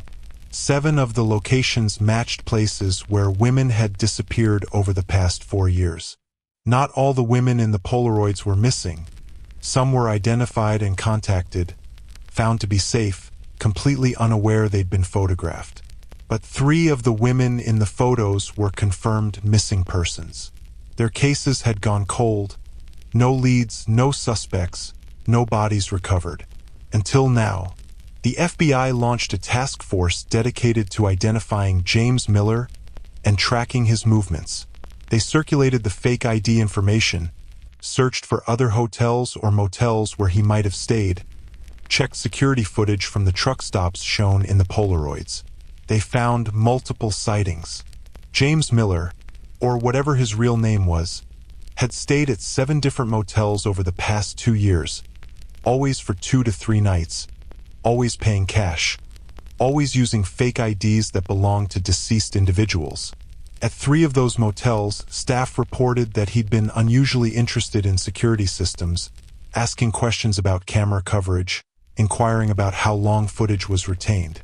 At one location, a housekeeper reported finding strange equipment in the room after he checked out. A police scanner and what appeared to be a signal jammer, left behind and then reported to local authorities. But by the time police responded, the guest had been gone for hours. No way to track him. The FBI analyzed the Polaroids for technical details. The camera used was an older model, widely available, impossible to trace. The film stock was generic, sold at thousands of retailers. No identifying marks, no forensic leads. But the photos themselves revealed patterns. The surveillance had been conducted methodically over months, possibly years. Some photos had dates written on the back. The earliest was from October 2013, almost 3 years before they were found. James Miller had been documenting potential victims for years, building a catalog, assessing vulnerabilities, planning. Robert Harrison cooperated fully with the investigation. He provided security footage from the Sunset Motel, showing James Miller checking in and out. The footage captured his face clearly, middle-aged white male, average build, wearing nondescript clothing that made him forgettable. The FBI circulated the image nationally. They received dozens of tips, sightings from across the Midwest. But each lead evaporated. The man had a talent for anonymity, for blending into the transient population of truck stops and highways.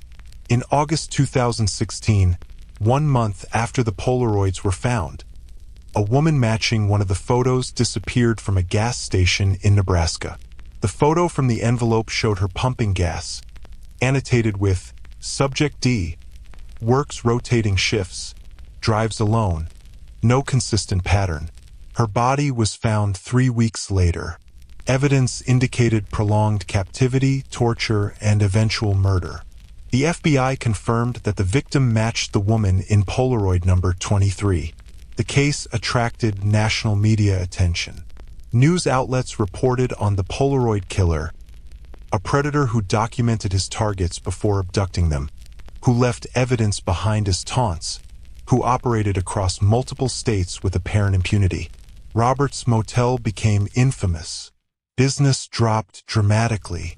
People didn't want to stay at the place where a serial killer had slept, where he'd kept his hunting trophies. Robert considered closing down, selling the property, getting out of the business entirely. But he also felt a responsibility. His motel had become part of the story, part of the investigation. He wanted to help in whatever way he could. He started paying closer attention to his guests. He installed additional security cameras, upgraded his systems to retain footage longer. He trained his staff to notice unusual behavior, to report guests who seemed too interested in security, who paid excessive attention to other guests. In September 2016, a man checked into room 8. Paid cash, used an ID that Robert's instincts told him was probably fake. The name was common, the address generic. The man requested a room at the far end of the horseshoe, away from the office, with a direct view of the parking lot. Robert made note of the vehicle. A dark blue Freightliner truck, no company logos, parked away from other vehicles. He reviewed the security footage and saw that the man had walked around the property before checking in, observing camera positions, testing door locks on unoccupied rooms. Robert called the FBI hotline number he'd been given after the Polaroid discovery. He reported the suspicious guest, provided the vehicle description, sent them real-time security footage. The FBI responded within hours. They ran the license plate, registered to a deceased individual. They dispatched agents to Council Bluffs, coordinated with local police for tactical support. By the time law enforcement arrived, the man was gone. He checked out abruptly around 3 a.m., hours before his scheduled departure. It was as if he'd sensed the investigation closing in, had detected something wrong, and vanished. But he'd left something behind in room 8. Another envelope, this one containing 23 new Polaroids. New targets, new surveillance photos, new annotations detailing vulnerabilities. And a note, written on the back of one of the photos. Robert, thank you for your hospitality. Your attention to detail is admirable. But you should know that by looking for me, you've made yourself interesting. I appreciate interesting people. The note was addressed to Robert by name, confirming that the man knew exactly who had reported him, that he'd been watching Robert as much as Robert had been watching him. The FBI increased security around Robert's motel and advised him to consider closing temporarily, relocating his family, taking precautions. Robert refused. He'd built this business, he wasn't going to let a predator scare him away. But he did start carrying a gun. He installed panic buttons in the office and his residence. He hired additional overnight staff so no one was ever alone. The investigation continued. The new Polaroids led to identifying more potential targets, more women who were being surveilled without their knowledge. The FBI contacted each woman, warned them, provided safety resources. 3 more women whose photos appeared in the envelopes were found to be missing. Their cases were reopened, now connected to the Polaroid killer investigation. In December 2016, the FBI made an arrest. A truck driver named Dale Hutchins, stopped at a way station in Illinois, was found to have a fake ID and a Polaroid camera in his truck. When agents searched his vehicle, they found another envelope of surveillance photos. Hutchins was charged with multiple counts of kidnapping, murder, and interstate trafficking. The FBI believed they'd finally caught the Polaroid killer. But during interrogation, Hutchins said something that complicated everything. "I'm not the only one. We share the work." He refused to elaborate, lawyered up immediately, and never explained what he meant by "we share the work." The FBI investigated his claim. They analyzed all the Polaroids, looking for evidence of multiple photographers. The technical analysis was inconclusive. The photos could have been taken by one person or multiple people using similar equipment.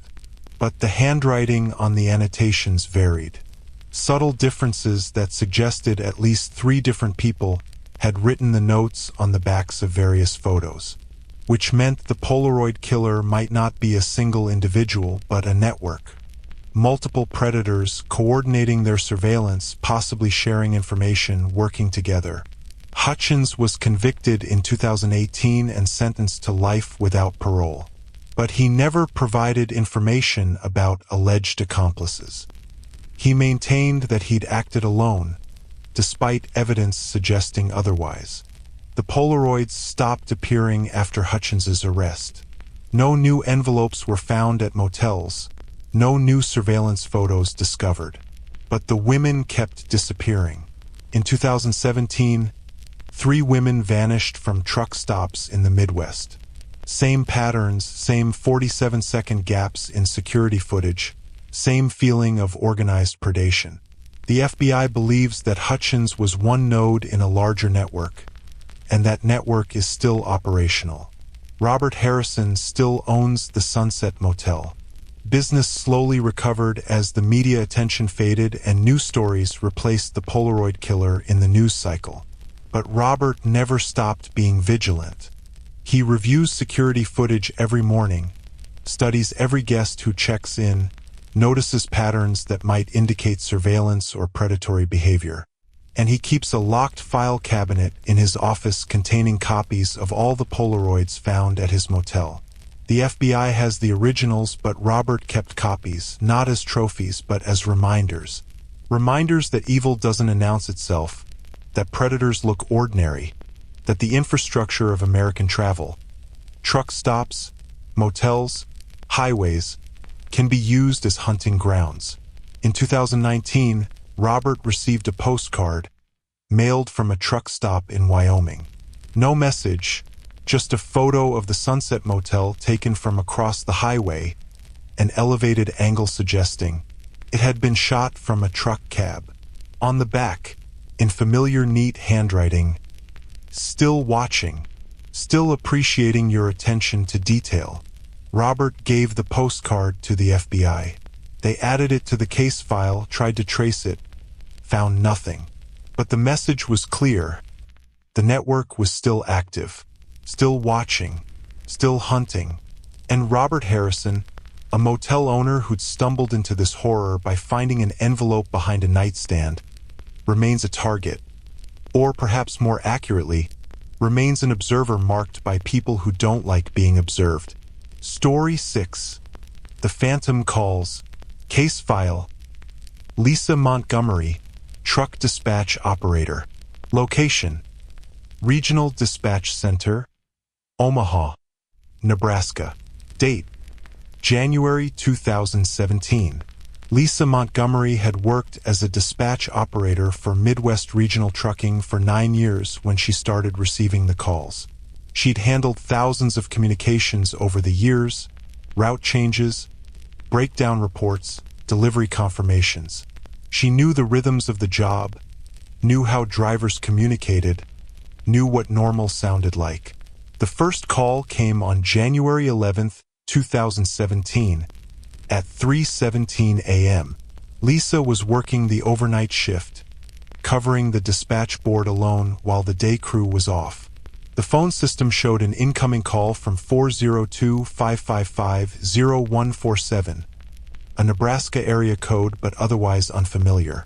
She answered, "Midwest Regional Dispatch, this is Lisa." Silence on the other end, but not dead air. She could hear ambient sounds, road noise, the distinctive hum of a truck engine. "Hello? Midwest Dispatch. Can I help you?" Then a voice, female, sounding strained and frightened. "Please help me. I don't know where I am. I'm in a truck. I think somewhere in Nebraska. I don't..." The line went dead. Lisa immediately tried calling back the number. It rang twice, then disconnected. She tried again. This time, the call didn't go through at all. An automated message said the number was not in service.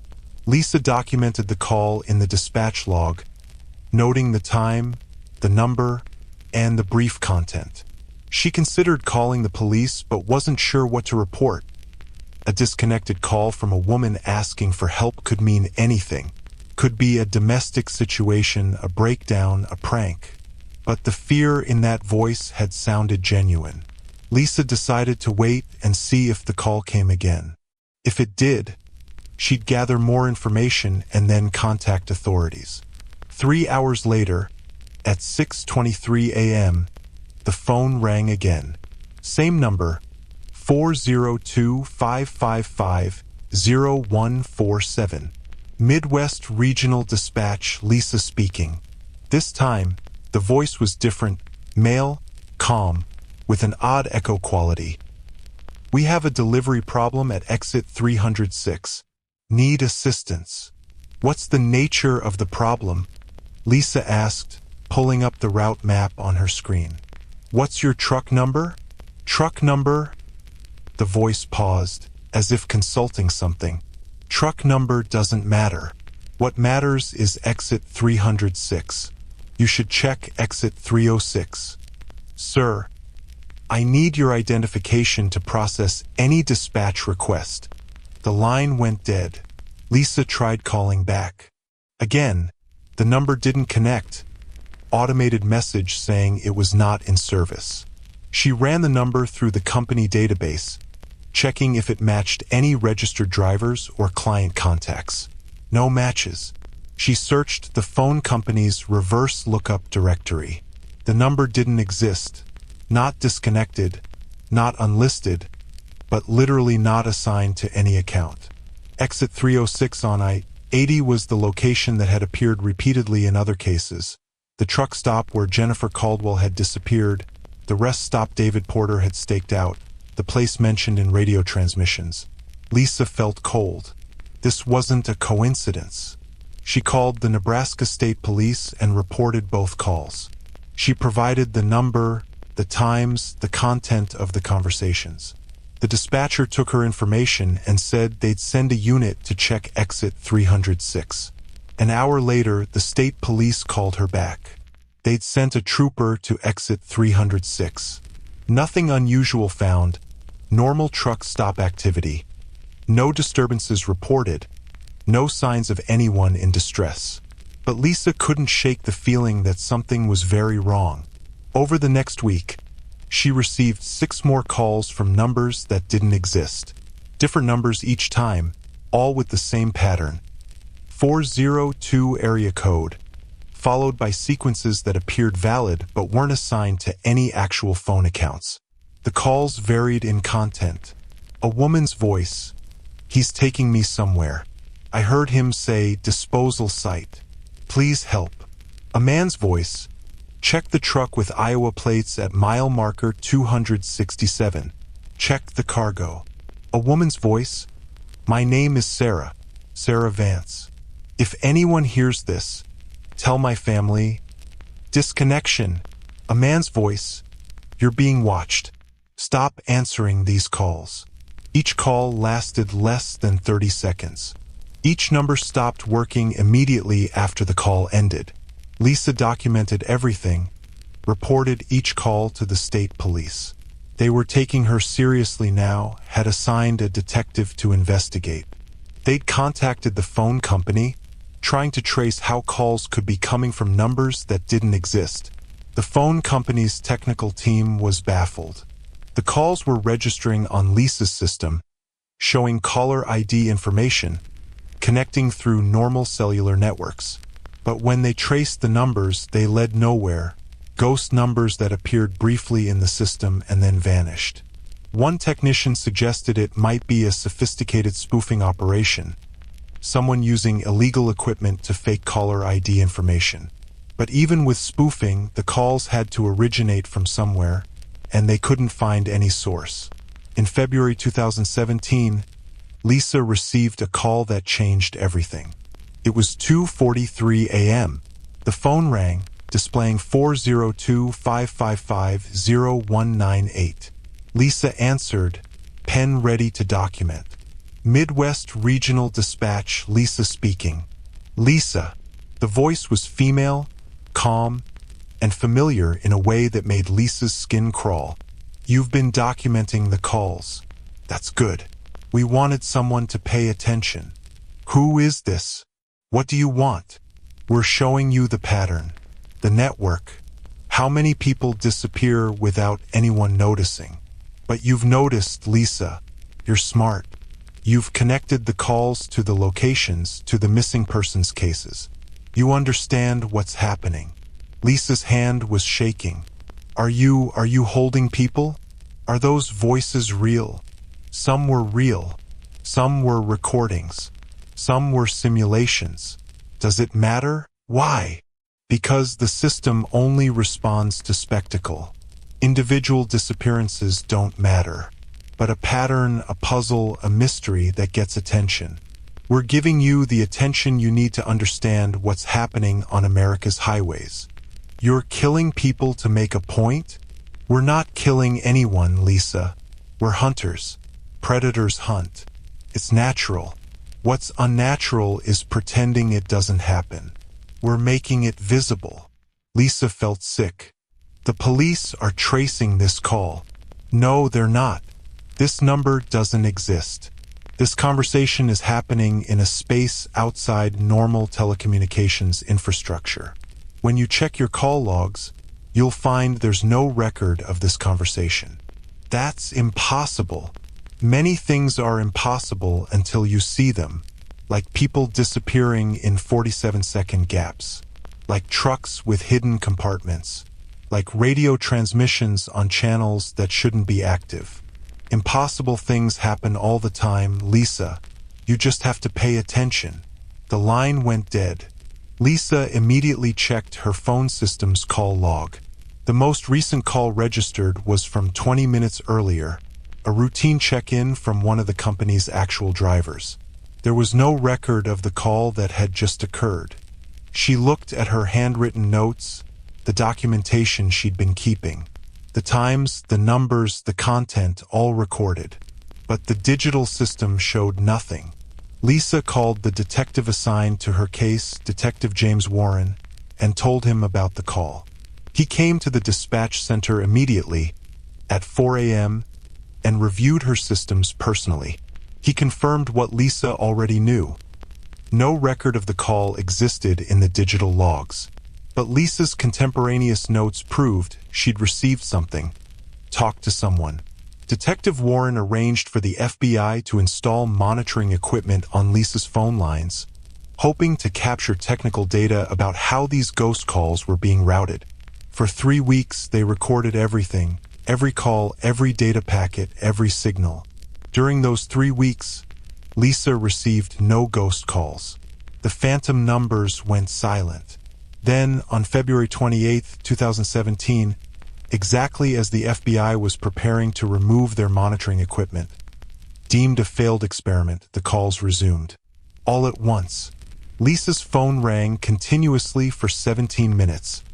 Different ghost numbers calling in rapid succession. Each call lasting only seconds. Exit 284. Mile marker 306.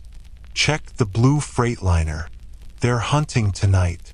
Disposal team is active. Subject secured. Transport initiated. You can't stop us. Thank you for listening. 17 minutes of overlapping calls, voices layering over each other, creating a cacophony of horror, and then silence. The FBI's monitoring equipment recorded all of it. But when they analyzed the data, they found something impossible. The calls had come from inside the building, not from external numbers routing through the system, but from internal extensions within the dispatch center itself. Phones that were sitting on desks 5 feet from where Lisa was working, phones that no one had touched, phones that showed no physical signs of activity. The calls had originated from inside the room where Lisa was sitting. The FBI's technical team was at a loss. They documented something that shouldn't be possible according to telecommunications infrastructure. Phones couldn't generate calls to themselves. Systems couldn't spontaneously create phantom communications. Yet it had happened. The recordings proved it. One FBI technician, speaking off the record, suggested they might be dealing with synthetic telecommunications, a theoretical capability where advanced hackers could inject false signals directly into phone systems, creating the appearance of calls without any actual connection being established. But even that theory didn't explain the content of the calls, the specific references to locations and cases that were part of ongoing investigations, information that shouldn't be accessible to anyone outside law enforcement. Lisa Montgomery was placed on administrative leave in March 2017. Not as punishment, but for her own safety and mental health. The overnight shifts had become untenable. Every ring of the phone sent her into panic. Every unfamiliar number seemed threatening. Midwest Regional Trucking assigned a different operator to the overnight dispatch position. They didn't tell the new operator about the phantom calls, didn't want to create preemptive anxiety. 2 weeks into the new operator's tenure, the calls started again. Same patterns, same ghost numbers, same impossible technical characteristics. The new operator quit after 5 days. The company tried a third operator. The calls continued. In April 2017, Midwest Regional Trucking shut down their overnight dispatch operations entirely, routing all after-hours calls to an automated system and a call center in a different state. The Omaha Dispatch Center closed permanently. But the phantom calls didn't stop. They just moved. Dispatch centers in Iowa, Illinois, and Missouri started reporting similar incidents. Calls from non-existent numbers, voices reporting abductions and surveillance, references to the same locations that kept appearing in the Highway Hunter investigation. The FBI opened a dedicated investigation into the telecommunications anomaly, partnering with the Department of Homeland Security and the National Security Agency. They wanted to understand how someone was manipulating phone systems on this scale, across multiple states, with capabilities that seemed to exceed known hacking methods. The investigation is still ongoing. No conclusions have been reached. No suspects identified. But the calls continue. Different dispatch centers, different operators, different numbers. Always the same pattern. Lisa Montgomery eventually returned to work, but not in dispatch. She took a position in the company's administrative offices, working day shifts, no phone responsibilities. She suffers from anxiety and insomnia, conditions that started after the phantom calls and never fully resolved. In 2018, she received a personal call on her cell phone. The number displayed was her own phone number, a call from herself to herself, another technical impossibility. She didn't answer. She let it go to voicemail. The voicemail contained a recorded message, female voice, calm and professional. Lisa, you did everything right. You documented, you reported, you tried to help. But you understand now that this isn't about stopping us. It's about recognition. The calls will continue until everyone understands what's happening on America's highways, until the pattern is undeniable. Thank you for your contribution to that understanding.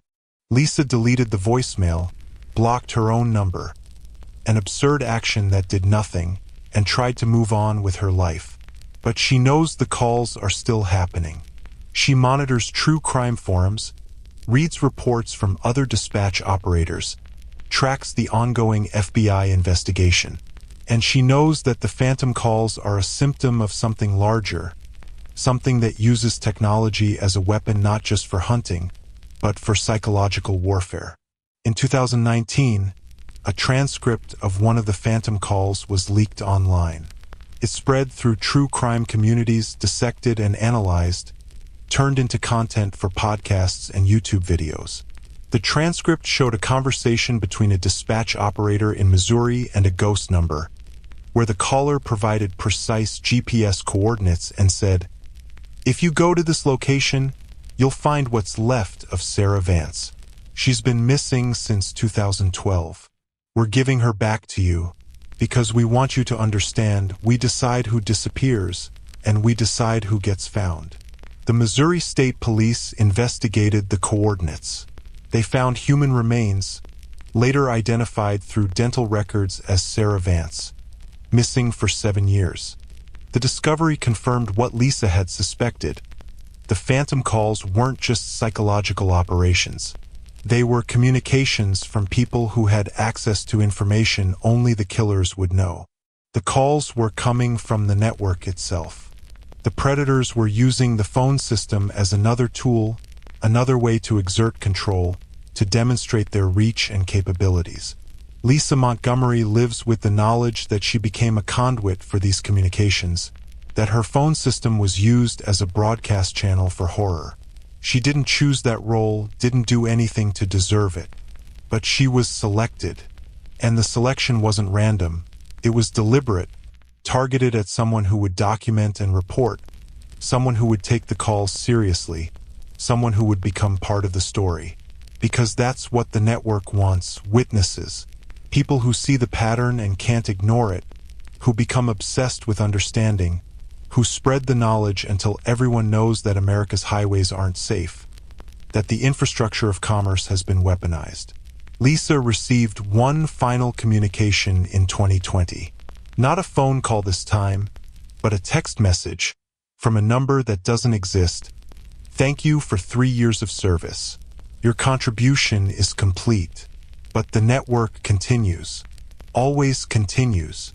She reported it to the FBI. They added it to the case file. They told her the investigation was ongoing, that they were making progress, that arrests would come eventually. But Lisa doesn't believe them anymore.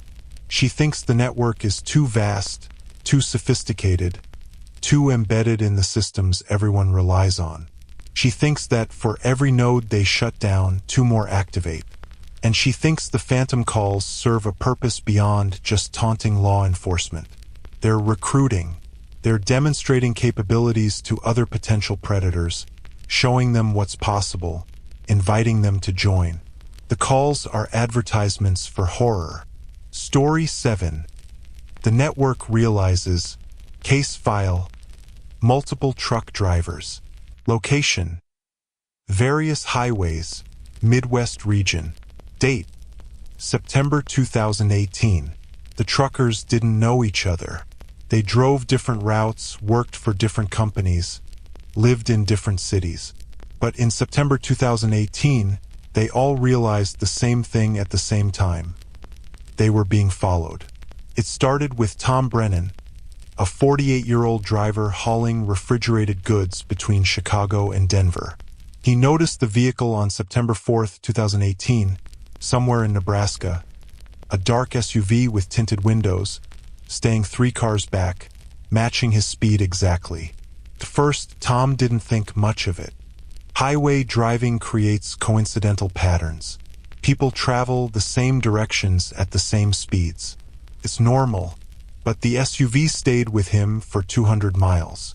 Through rest stops, Tom would pull over, use the bathroom, get coffee, and when he returned to the highway, the SUV would reappear within minutes. Through traffic slowdowns and open stretches. Through lane changes and exits.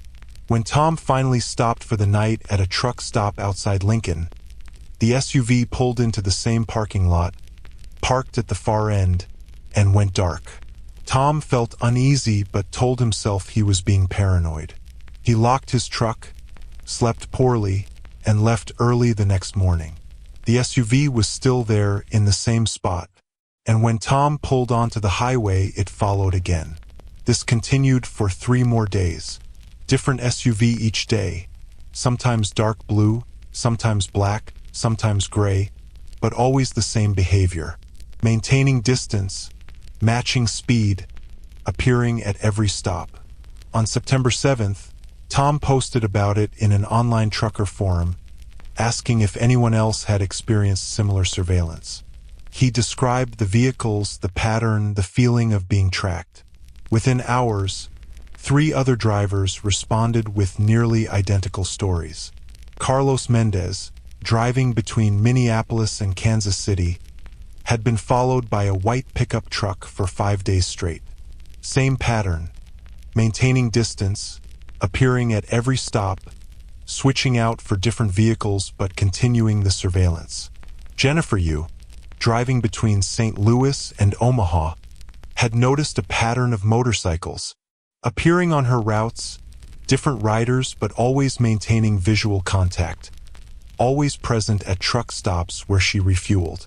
Derek Wilson, driving between Indianapolis and Des Moines, had been followed by what he thought were unmarked police vehicles, complete with spotlight racks and antenna arrays. But when he'd pulled over once, thinking he was being stopped, the vehicle had simply passed him and disappeared. The four drivers started a private group chat, comparing notes in real time. They documented their routes, photographed the vehicles following them, tracked patterns. What they discovered was coordinated surveillance on a scale that shouldn't be possible for civilians. The vehicles following them were rotating systematically.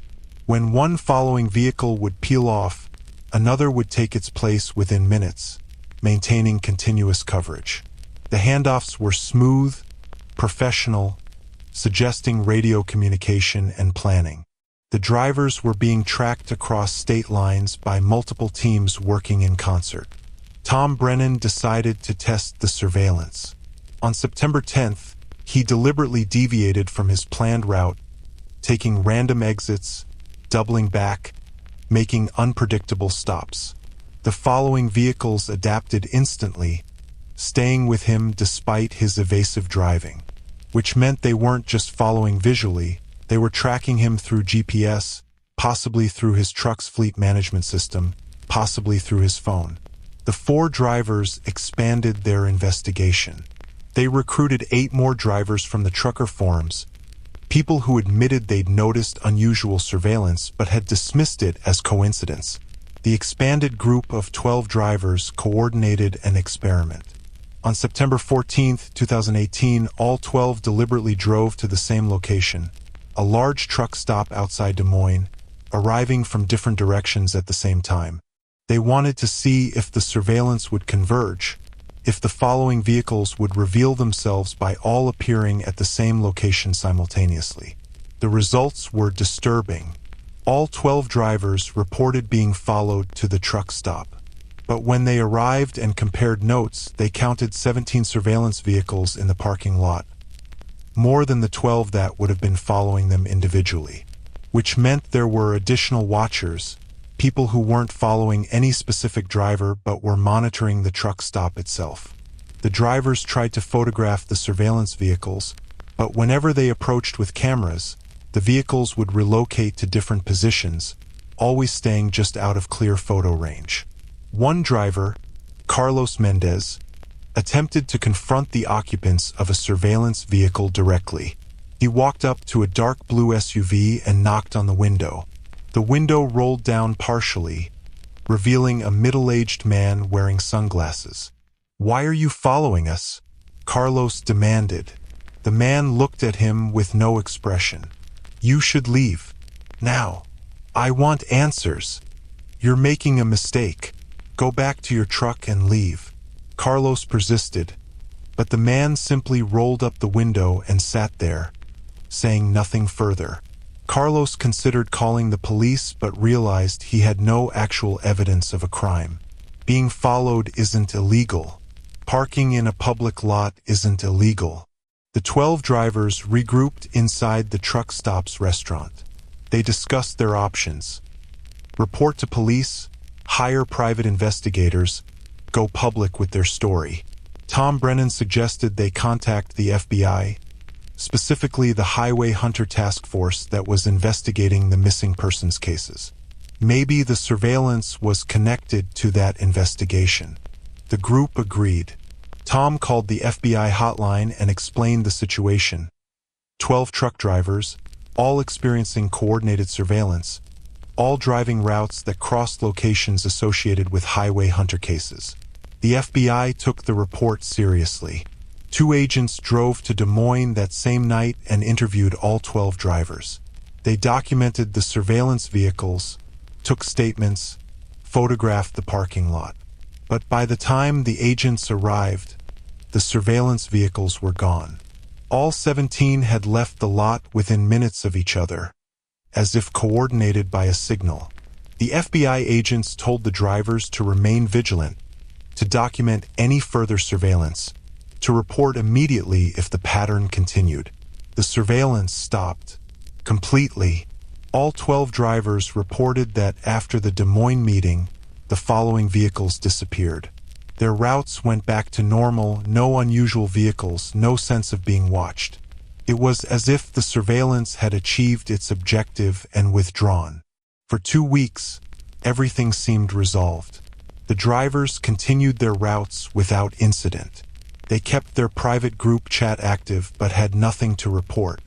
Then, on September 28, 2018, Tom Brennan received a package at his home address. No return address, postmarked from Oklahoma. Inside was a USB drive. Tom brought the USB drive to a public library, not trusting his home computer, and opened it on one of their systems. The drive contained video files, hundreds of hours of footage. It was surveillance video of Tom himself. Video from cameras he'd never noticed, showing him at dozens of locations over the past year, truck stops, rest areas, his home, his ex-wife's house, his daughter's school. The footage was comprehensive, invasive, showing every aspect of Tom's life. Timestamps indicated the surveillance had been ongoing for at least 14 months, long before he'd noticed the following vehicles in September. The footage also included files labeled with the names of the other 11 drivers from the Des Moines meeting. Tom didn't open those files, didn't feel right violating the privacy of people who were already victims of surveillance. But the message was clear. The network had detailed documentation on all of them, had been watching for a long time, and was now letting them know they were being watched. Tom took the USB drive to the FBI. They analyzed it, traced metadata, tried to identify who had created the files. The analysis revealed that the footage had come from dozens of different sources: commercial security cameras, traffic cameras, private surveillance systems. Someone had hacked into multiple camera networks, compiled footage of specific targets, and maintained long-term monitoring. The FBI expanded their investigation. They contacted the other 11 drivers, informed them of the surveillance, offered protective resources. 8 of the drivers received similar USB drives over the next week. Same pattern, footage of themselves, comprehensive surveillance, clear message that they were being watched. 3 drivers didn't receive packages, but those 3 reported something worse: direct encounters. Jennifer Yu was approached in a truck stop parking lot by a man who handed her a tablet computer, showed her real-time footage of her elderly parents at their home in California, and said, "We can reach anyone, anytime. Remember that." Derek Wilson found photographs taped to his windshield, pictures of his children at their school playground, taken that same day. Carlos Mendez received a phone call on his personal cell from an unknown number. The voice on the line said, "You wanted answers. Here's your answer. We're everywhere. We see everything, and there's nothing you can do about it." The 12 drivers went public. They contacted media outlets, agreed to interviews, shared their experiences with newspapers and television stations. The story gained regional attention in October 2018. Local news covered the highway surveillance case, interviewing the drivers, discussing the implications of a criminal network with capabilities that rivaled law enforcement. But national media largely ignored the story. It was too strange, too diffuse, without clear victims or dramatic incidents. Surveillance wasn't as compelling as murder or abduction. The FBI continued their investigation but made no arrests. They told the drivers that identifying the network responsible would take time, that sophisticated surveillance operations were difficult to dismantle. In November 2018, the private group chat that the 12 drivers maintained received a message from an unknown number. "You were never in danger. The surveillance was an assessment. We evaluate everyone who drives these routes regularly, determine who notices patterns, who asks questions, who might interfere. The 12 of you passed the evaluation. You're too vigilant to be targets, but you're also too isolated to be threats. Your publicity campaign will be forgotten in a week. Life will continue, and so will we." The message proved accurate. Media interest faded quickly. The story disappeared from news cycles. Life did continue, but the 12 drivers remained connected. They maintained their group chat, shared observations, documented suspicious activities. They'd become an informal network themselves, watchers watching the watchers, trying to map the system that had targeted them. Over the next year, they expanded their group to include 47 drivers who reported similar surveillance experiences. They created a database of suspicious vehicles, tracking license plates and patterns across multiple states. In March 2019, their database identified a disturbing correlation. 17 of the vehicles they documented were registered to the same shell company, the same company that had owned the truck Marcus DeLeon found with the hidden compartment. The drivers shared their database with the FBI. It became a valuable resource for the Highway Hunter Task Force, providing crowdsourced surveillance that law enforcement couldn't conduct on their own. But it also made the drivers permanent participants in a conflict they'd never chosen. They were no longer just truck drivers trying to do their jobs. They'd become amateur investigators, witnesses to a vast criminal operation, targets of retaliation. 3 drivers from the expanded network disappeared between 2019 and 2020. All were last seen at truck stops. All vanished during 47-second gaps in security footage. All were experienced drivers who knew to be cautious, who understood the risks. The FBI investigated each disappearance as connected to the Highway Hunter cases. No bodies were recovered. No arrests were made. The remaining drivers understood the message. Surveillance could escalate to elimination. Watching back carried consequences. Tom Brennan still drives trucks. So do most of the original 12.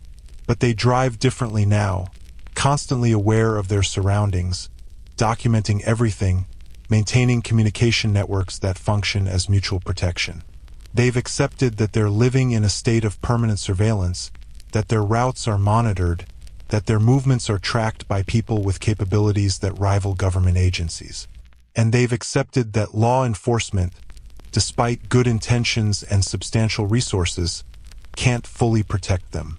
The network is too distributed, too sophisticated, too embedded in systems that everyone relies on but no one fully controls.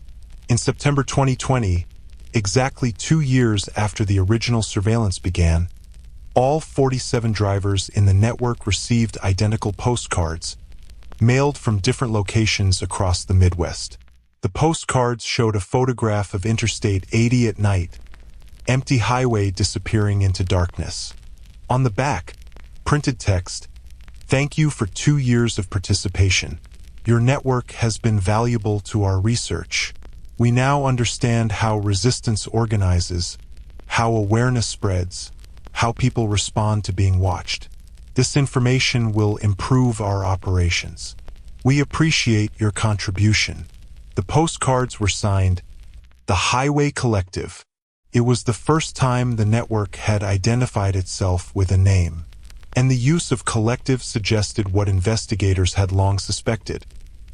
This wasn't a single predator, not even a small group, but a distributed organization with multiple participants working toward shared objectives.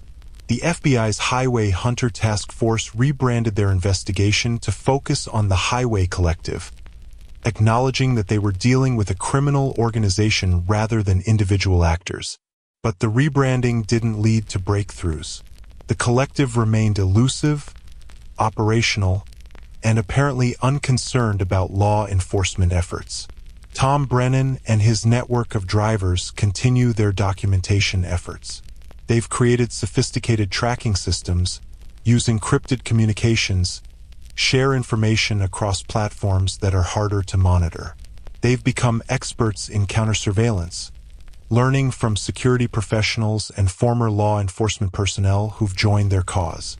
But they also live with the knowledge that every defensive measure they take is being studied by the collective, analyzed for weaknesses, incorporated into improved predatory strategies.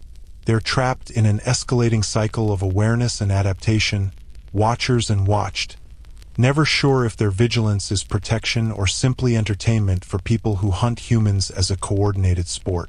Story 8. The shrine. Case file. Illinois State Police. Location. Abandoned rest stop outside Bloomington, Illinois. Date. November 2019.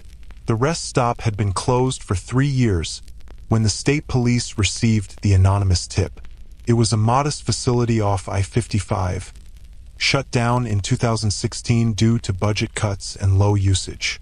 The buildings remained bathroom facility, covered picnic area, parking lot, but everything was chained off, declared state property under demolition consideration. The tip came through the FBI's Highway Hunter hotline on November 3, 2019. An anonymous caller, using voice modulation technology that made identification impossible, said, "If you want to understand the scope of what's happening on America's highways, go to mile marker 187 on I-55 in Illinois. The rest stop. Bring forensics teams. You'll find answers." Then the caller disconnected. The FBI contacted the Illinois State Police. Together, they assembled a team to investigate the location, detectives, forensic specialists, evidence technicians. They approached carefully, not knowing if this was a legitimate lead or a trap. They arrived at the abandoned rest stop on November 4th, around 9 a.m. The chain-link fence that was supposed to secure the property had been cut, a gap wide enough for someone to walk through. Fresh tire tracks in the gravel suggested vehicles had accessed the site recently despite its closed status. The bathroom building was locked, but the lock had been forced. Inside, the facilities were decrepit, broken fixtures, graffiti, accumulated debris from years of abandonment. But in the men's restroom, in the last stall, they found something that wasn't decay or vandalism. It was a shrine. The walls of the stall were covered with photographs, hundreds of them, taped in overlapping layers that created a floor-to-ceiling collage. All the photos showed women, different locations, but all captured in truck stop or highway settings. Some photos were professional prints. Some were Polaroids. Some appeared to be screenshots from security footage. All shared the same predatory quality. Subjects who were unaware they were being photographed, captured in vulnerable moments. But this wasn't just documentation. It was worship. Among the photographs were handwritten notes, prayers of a sort. "Thank you for the hunt. Blessed are those who understand the natural order. We honor the work the highway provides." In the center of the collage at eye level was a larger printed photograph showing a group of people standing in front of trucks. 17 individuals, all male, all wearing matching dark clothing. Their faces were partially obscured by the image quality, but the message was clear. This was a group photo, a team, an organization. Below the photo, written in red marker, "The Highway Collective, founded 2007, 47 successful operations, 0 regrets." The forensics team documented everything carefully. They photographed the shrine, collected the images and notes, processed the stall for fingerprints and DNA evidence. What they found turned the investigation into something unprecedented. The photographs represented at least 39 different women. The forensics team cross-referenced the images with missing persons databases. 22 of the women were confirmed missing, cases spanning from 2008 to 2019. 17 of the women were identified and found to be alive, had no idea they'd been photographed, had no connection to any criminal cases. They were simply people who'd been surveilled, documented, but not targeted. The distinction appeared intentional. The photos of missing women were marked with red dots in the corner. The photos of women who were alive had no markings. It was a selection system, a catalog showing who had been chosen and who had been passed over. But the shrine contained more than just photographs. In the corner of the stall, partially hidden behind a broken toilet, investigators found a locked metal box. They brought in a locksmith to open it. Inside were personal effects, driver's licenses, jewelry, articles of clothing, all belonging to the missing women shown in the photographs. Trophies, kept and collected, maintained in this secret location like artifacts in a museum. Each item was labeled with a date and a number. The numbers ranged from 1 to 47, corresponding to the 47 successful operations mentioned in the shrine text. 47 victims, 47 women who'd been abducted, murdered, or otherwise disappeared, documented and celebrated in this abandoned rest stop. The Illinois State Police secured the site immediately. They expanded the search to the entire rest stop facility, using cadaver dogs and ground-penetrating radar to search for burial sites. They found 3 shallow graves behind the picnic area, concealed by overgrown vegetation. The remains were badly decomposed, but forensic analysis later identified them as 3 of the women whose photographs appeared in the shrine. The discovery made national news. Highway Collective Shrine Found became a major story, finally bringing national attention to the investigations that had been ongoing in the Midwest for years. The FBI's Highway Hunter Task Force became a major operation, with resources and personnel dramatically increased. They assigned over 50 agents to work the case full-time, coordinating with state and local law enforcement across 8 states. But the collective had anticipated this. The shrine wasn't a mistake or an oversight. It was a deliberate revelation. They'd called in the tip themselves, guided law enforcement to this location, presented their accomplishments like a gallery exhibition. The voice modulation technology used in the anonymous call was analyzed. Experts determined it was military-grade equipment, suggesting the collective had access to sophisticated technology. More disturbingly, the call had been made from a phone that was traced to a truck currently in motion on I-55, driving past the rest stop location at the exact moment the call was placed. By the time law enforcement identified the truck and attempted to stop it, the vehicle had disappeared into traffic, impossible to locate among thousands of similar commercial trucks. The FBI established that the shrine had been maintained for at least 2 years. The graffiti and weathering patterns indicated regular visits, periodic updates, ongoing curation, which meant members of the collective had been accessing this abandoned rest stop repeatedly, despite it being state property, without ever being noticed or questioned. Investigators interviewed maintenance workers, nearby residents, frequent travelers on I-55. Several people reported seeing trucks parked at the abandoned rest stop occasionally, usually at night, but had assumed they were drivers using the location for unauthorized rest stops, a common practice on highways. No one had investigated. No one had thought it was unusual. The shrine demonstrated something that had been suspected but never confirmed. The collective operated with impunity because they understood how to exploit gaps in surveillance, gaps in jurisdiction, gaps in public attention. Abandoned properties like this rest stop existed throughout the highway system. Closed facilities, forgotten locations, spaces that technically belonged to someone but were effectively unmonitored.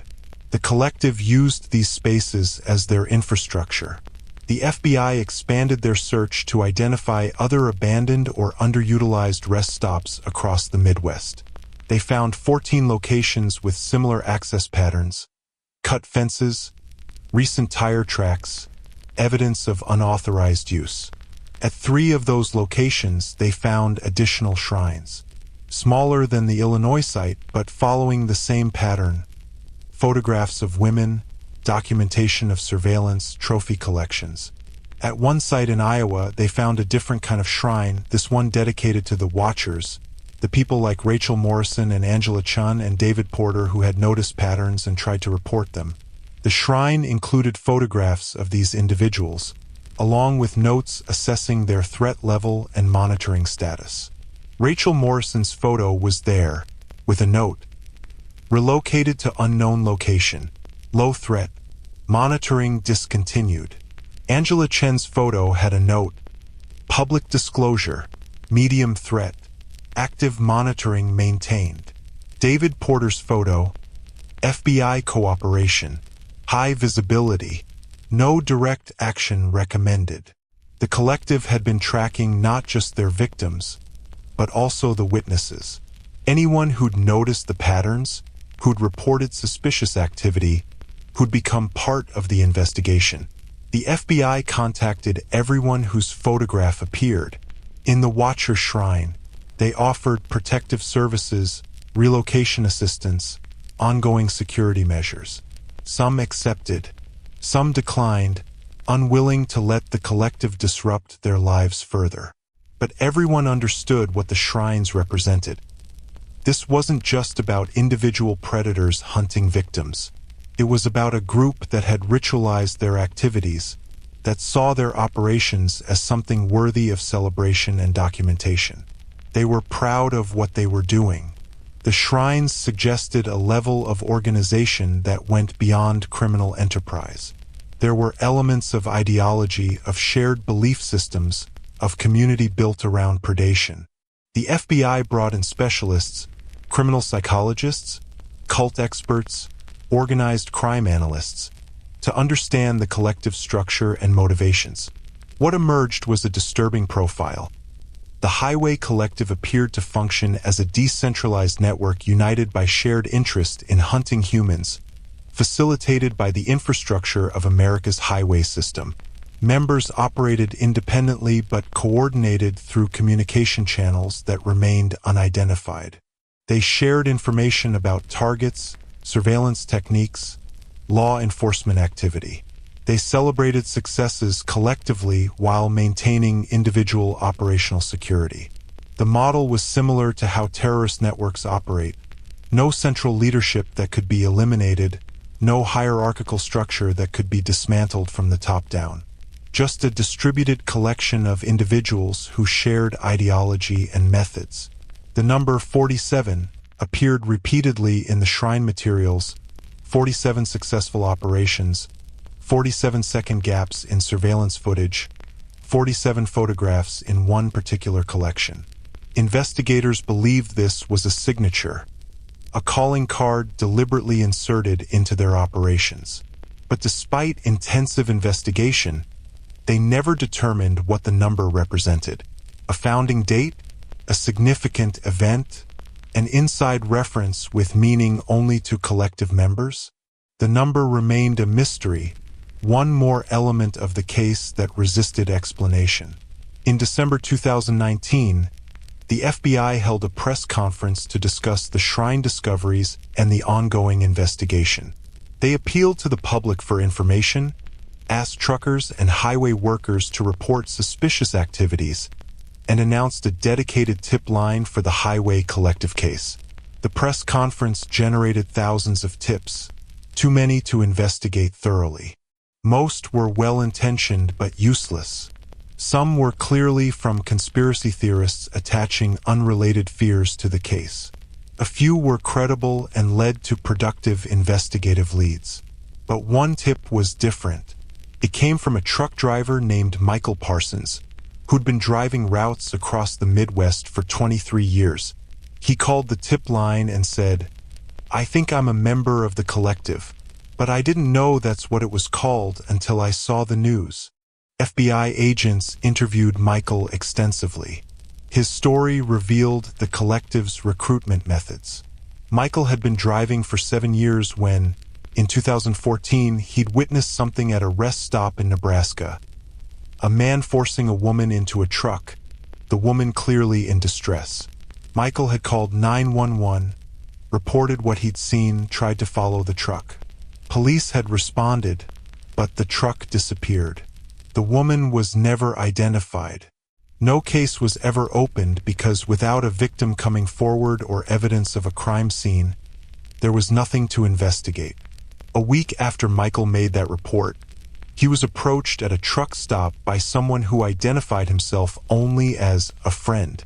This person knew details about Michael's 911 call, knew what Michael had witnessed, and made an offer. "You saw something you shouldn't have. that makes you a liability or an asset. We'd prefer you be an asset. Here's what that means. Sometimes we need information about routes, timing, where highway patrol is active. You provide that information, we compensate you. Simple transaction. You never have to participate in anything beyond information sharing. Michael, intimidated and concerned for his safety, agreed. Over the next 5 years, he occasionally provided information where way stations were conducting inspections, where police were running speed traps, which routes were heavily monitored. He received payments through cryptocurrency transactions, untraceable and irregular. Sometimes months would pass without contact. Sometimes he'd receive multiple requests in a week. He never knew who he was helping, never saw evidence of what his information was used for. He'd convinced himself it was just truckers trying to avoid tickets, nothing more serious. Then he saw the press conference about the shrines. He saw the photographs of missing women, the dates of their disappearances, and he cross-referenced those dates with his own records of when he'd provided information. The correlation was undeniable. Several times, Michael had provided route information during the same weeks that women disappeared along those routes. He'd been an unwitting accomplice, providing reconnaissance that helped the collective conduct their operations. Michael's testimony gave investigators crucial insight into how the collective recruited auxiliary members, not by asking people to participate in violence, but by gradually involving them in information sharing that seemed innocuous but contributed to larger criminal activities. The FBI estimated that the collective might have dozens of auxiliary members like Michael, truckers and highway workers who provided information without fully understanding what it was being used for. They launched an amnesty program, encouraging anyone who'd been recruited into information-sharing arrangements to come forward without fear of prosecution. 7 people responded, all with stories similar to Michael's. Approached after witnessing something, pressured into providing information, paid in untraceable cryptocurrency. None of them had direct knowledge of the collective's core members. They'd only interacted with recruiters who used aliases and encrypted communication methods. But their testimony helped map the collective's information network, revealing how the group maintained awareness of law enforcement activities across multiple states despite having no official access to police communications. In February 2020, the FBI made their first major arrests connected to the collective. 3 men were detained in Iowa, charged with kidnapping, murder, and conspiracy. Evidence from the shrines, combined with testimony from auxiliary members and forensic analysis, linked these men to 5 of the documented cases. The arrests were celebrated as a breakthrough. Media coverage suggested the collective was being dismantled. But the reality was more complicated. The 3 men arrested were operational members, people who'd conducted abductions and killings, but they weren't leadership. They didn't have comprehensive knowledge of the collective's full scope, couldn't identify other members, refused to cooperate with plea deal offers. They maintained that they'd acted alone, that the collective was a myth created by investigators connecting unrelated cases. Even when confronted with evidence from the shrines, they claimed the shrines were built by someone else, that they were being framed. Their defense strategy was sophisticated, suggesting legal support and coordination from people who weren't in custody. The trials, scheduled for 2021, were complicated by COVID-19 pandemic delays. As of late 2020, the cases remained in pretrial proceedings. Meanwhile, the disappearances continued. In 2020, 3 more women vanished from Midwest truck stops. Same patterns, 47-second gaps in footage, no witnesses, no evidence beyond the absence itself. The FBI's Highway Collective Task Force remained active, but progress was slow. They disrupted some operations, arrested some members, but the network proved resilient. In November 2020, exactly 1 year after the shrine was discovered, the FBI received another anonymous call. Same voice modulation technology, same untraceable phone. The caller said, Thank you for the publicity. Your press conference increased awareness of our work significantly. Recruitment has never been easier. People understand now that we're a movement, not just criminals, that we represent something larger. The highway provides, and we are its priests. The shrines will be rebuilt. The operations will continue, and you will always be 47 seconds behind. The call disconnected. Investigators traced it to a truck driving on I-55, passing the location of the original shrine at the moment the call was made. By the time they responded, the truck was gone, disappeared into the flow of commerce that never stops. The abandoned rest stop where the shrine was found has been demolished. The Illinois State Police tore down the buildings, filled in the graves, and sealed the property. There's nothing there now but an empty lot and a historical marker that makes no mention of what was discovered. But the collective's message had been delivered. They'd shown law enforcement and the public that they were organized, sophisticated, and confident. They'd turned a criminal investigation into a public relations opportunity, and they demonstrated that America's highways, the infrastructure that connects the country, that enables commerce and travel, can also enable horror. That the same systems designed to move people and goods efficiently can be weaponized by those who understand how to exploit gaps in surveillance and jurisdiction. The shrines are gone, but the mentality that created them remains. The Highway Collective continues to operate, continues to hunt, continues to leave behind their signature 47-second gaps in footage where people disappear without trace. Conclusion. These 8 stories represent only the documented cases, the incidents where someone noticed and reported, where evidence survived long enough to be investigated. They're the visible surface of something larger that operates in the spaces between awareness. How many disappearances happen without anyone noticing the pattern? How many people vanish during those 47-second gaps in surveillance, written off as voluntary departures or unrelated incidents? How many auxiliary members of the collective provide information without understanding their complicity?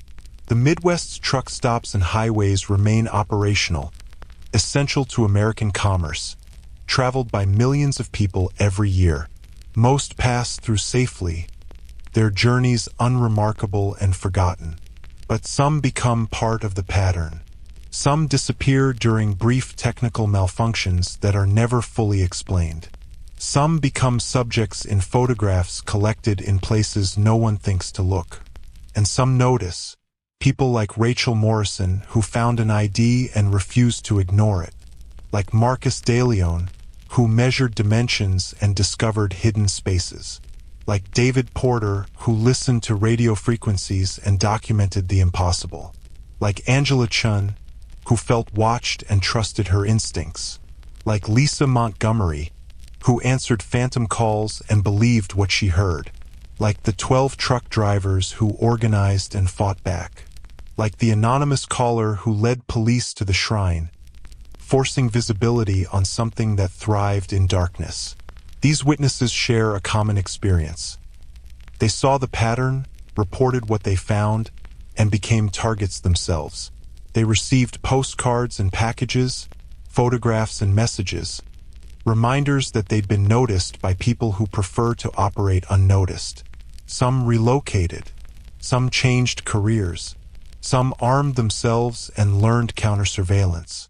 Some continue their work, vigilant and hyper-aware, living in a state of permanent tension between normal life and the knowledge of what moves through the shadows. The FBI's investigation continues. The Highway Collective Task Force works daily to identify members, prevent operations, protect potential targets. They've made arrests, solved cold cases, brought some measure of justice to families who'd lost hope. But the collective proves resilient. For every member arrested, the network adapts. For every shrine destroyed, the ideology persists. For every auxiliary member who comes forward, dozens more remain silent, either unaware of their role or too frightened to admit it. The The number 47 appears in case files with disturbing regularity. 47 seconds of missing footage. 47 documented operations. 47 photographs in collections. 47 locations identified as collective infrastructure. Investigators still don't know what the number represents, whether it's meaningful or just a psychological operation designed to create pattern obsession.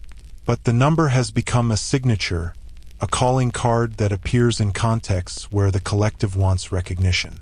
Some victims' families have formed support networks, connecting with others who've experienced similar losses. They share information, advocate for increased highway safety measures, push for better surveillance systems at truck stops and rest areas. Their advocacy has led to some improvements. More cameras, better lighting, increased security presence at high-traffic locations.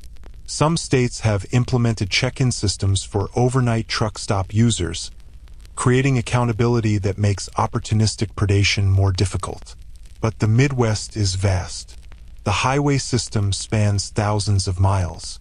Truck stops and rest areas number in the hundreds. Surveillance can't be comprehensive.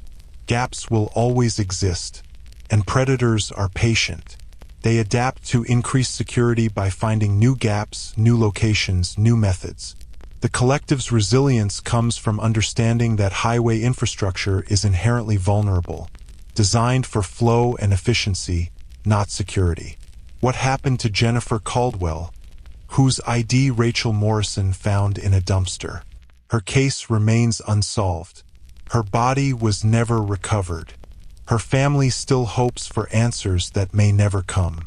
What happened to Kelly Preston, whose fingernail was found in Marcus DeLeon's hidden compartment?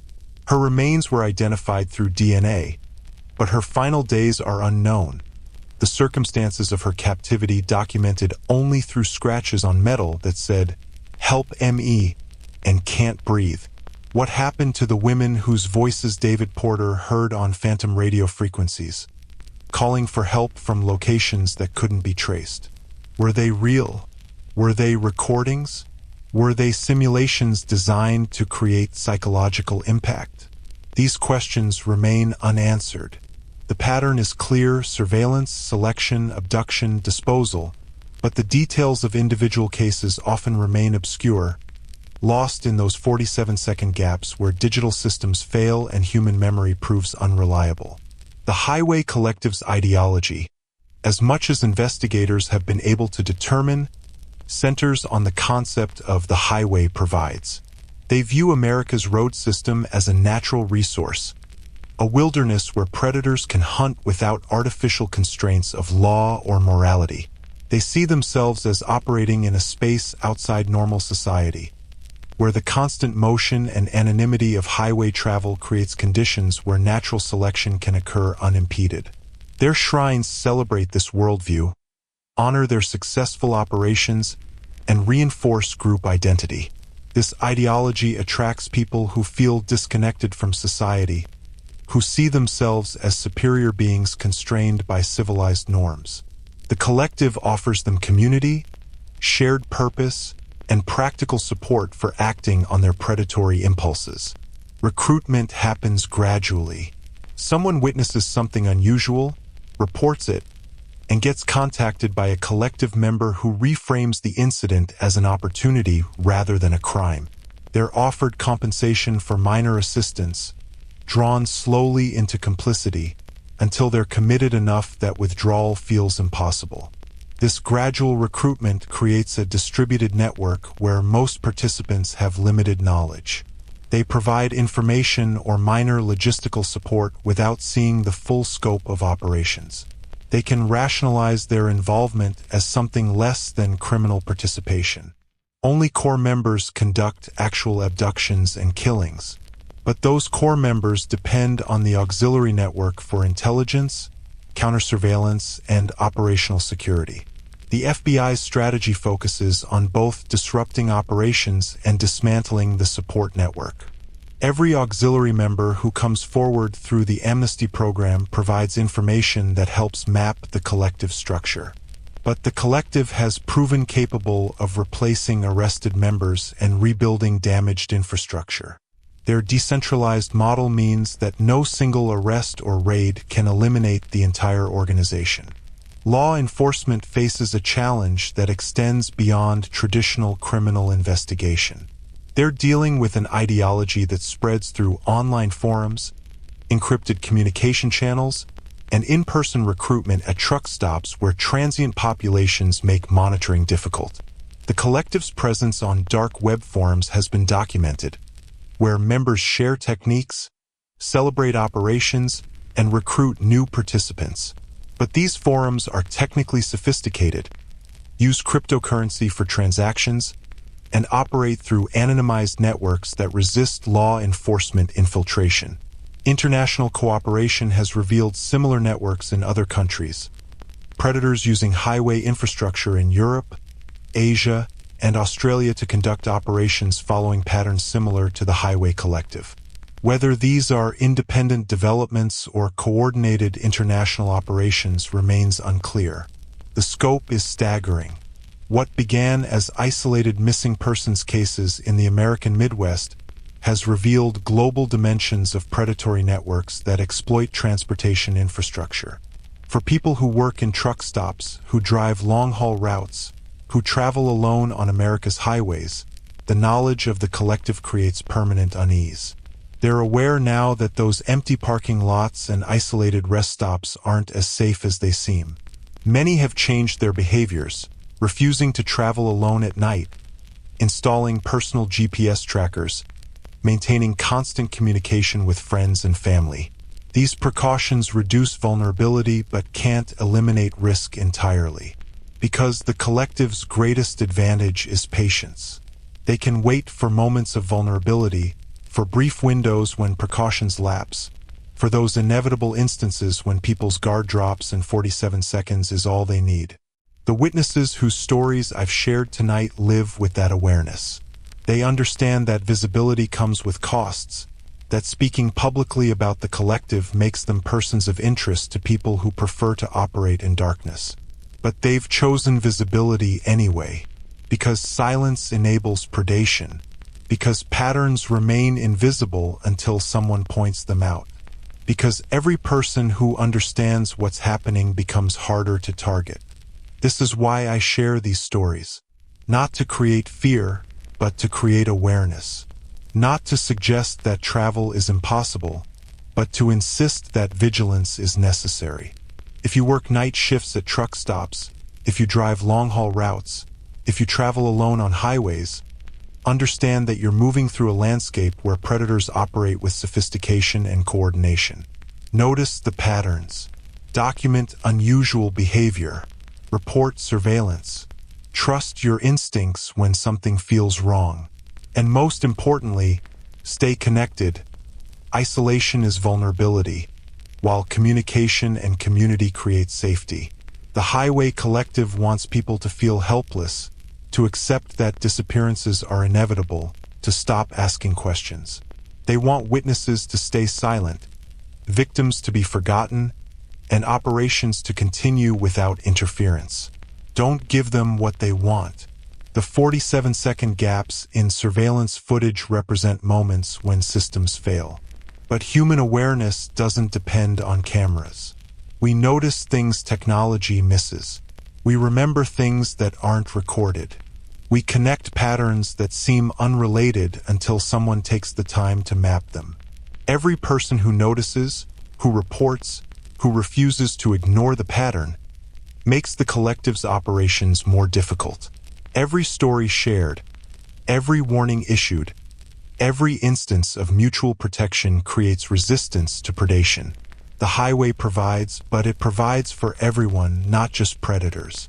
It connects people who can warn each other, organize together, refuse to be isolated victims. That's the truth the collective doesn't want acknowledged. They're not inevitable. They're not unstoppable. They're criminals who found vulnerable systems to exploit, and those systems can be made less vulnerable through awareness and action.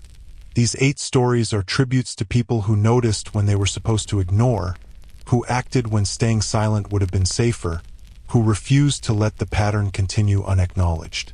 Rachel Morrison, who found an ID and called the police. Marcus DeLeon, who measured dimensions and discovered the hidden compartment. David Porter, who listened to radio frequencies and documented what he heard. Angela Chin, who felt watched and went public anyway. Lisa Montgomery, who answered phantom calls and reported everyone. Tom Brennan and the 47 drivers who organized against surveillance. Robert Harrison, who found the Polaroids and cooperated with investigators. And the anonymous caller who led police to the shrine, forcing visibility on horror. They're still out there, still vigilant, still refusing to forget. The Highway Collective continues its operations. The 47-second gaps continue to appear. The disappearances continue, but so does the resistance. Every day, more people become aware. More witnesses come forward. More auxiliary members seek amnesty. More evidence accumulates. The pattern is no longer invisible, and that changes everything. Stay vigilant. Stay connected. And if you see something that doesn't feel right, if you find an ID in a dumpster, if you notice unusual dimensions in a vehicle, if you hear strange radio transmissions, if you feel watched, if you receive phantom calls, if you're being followed, if you find photographs where they shouldn't be, if you discover a shrine in an abandoned place, report it, document it, share it, because visibility is the weapon that works against predators who depend on darkness. The highway provides, but we decide what it provides. Safe travels. And remember, 47 seconds is all it takes for someone to disappear. Don't let it be you.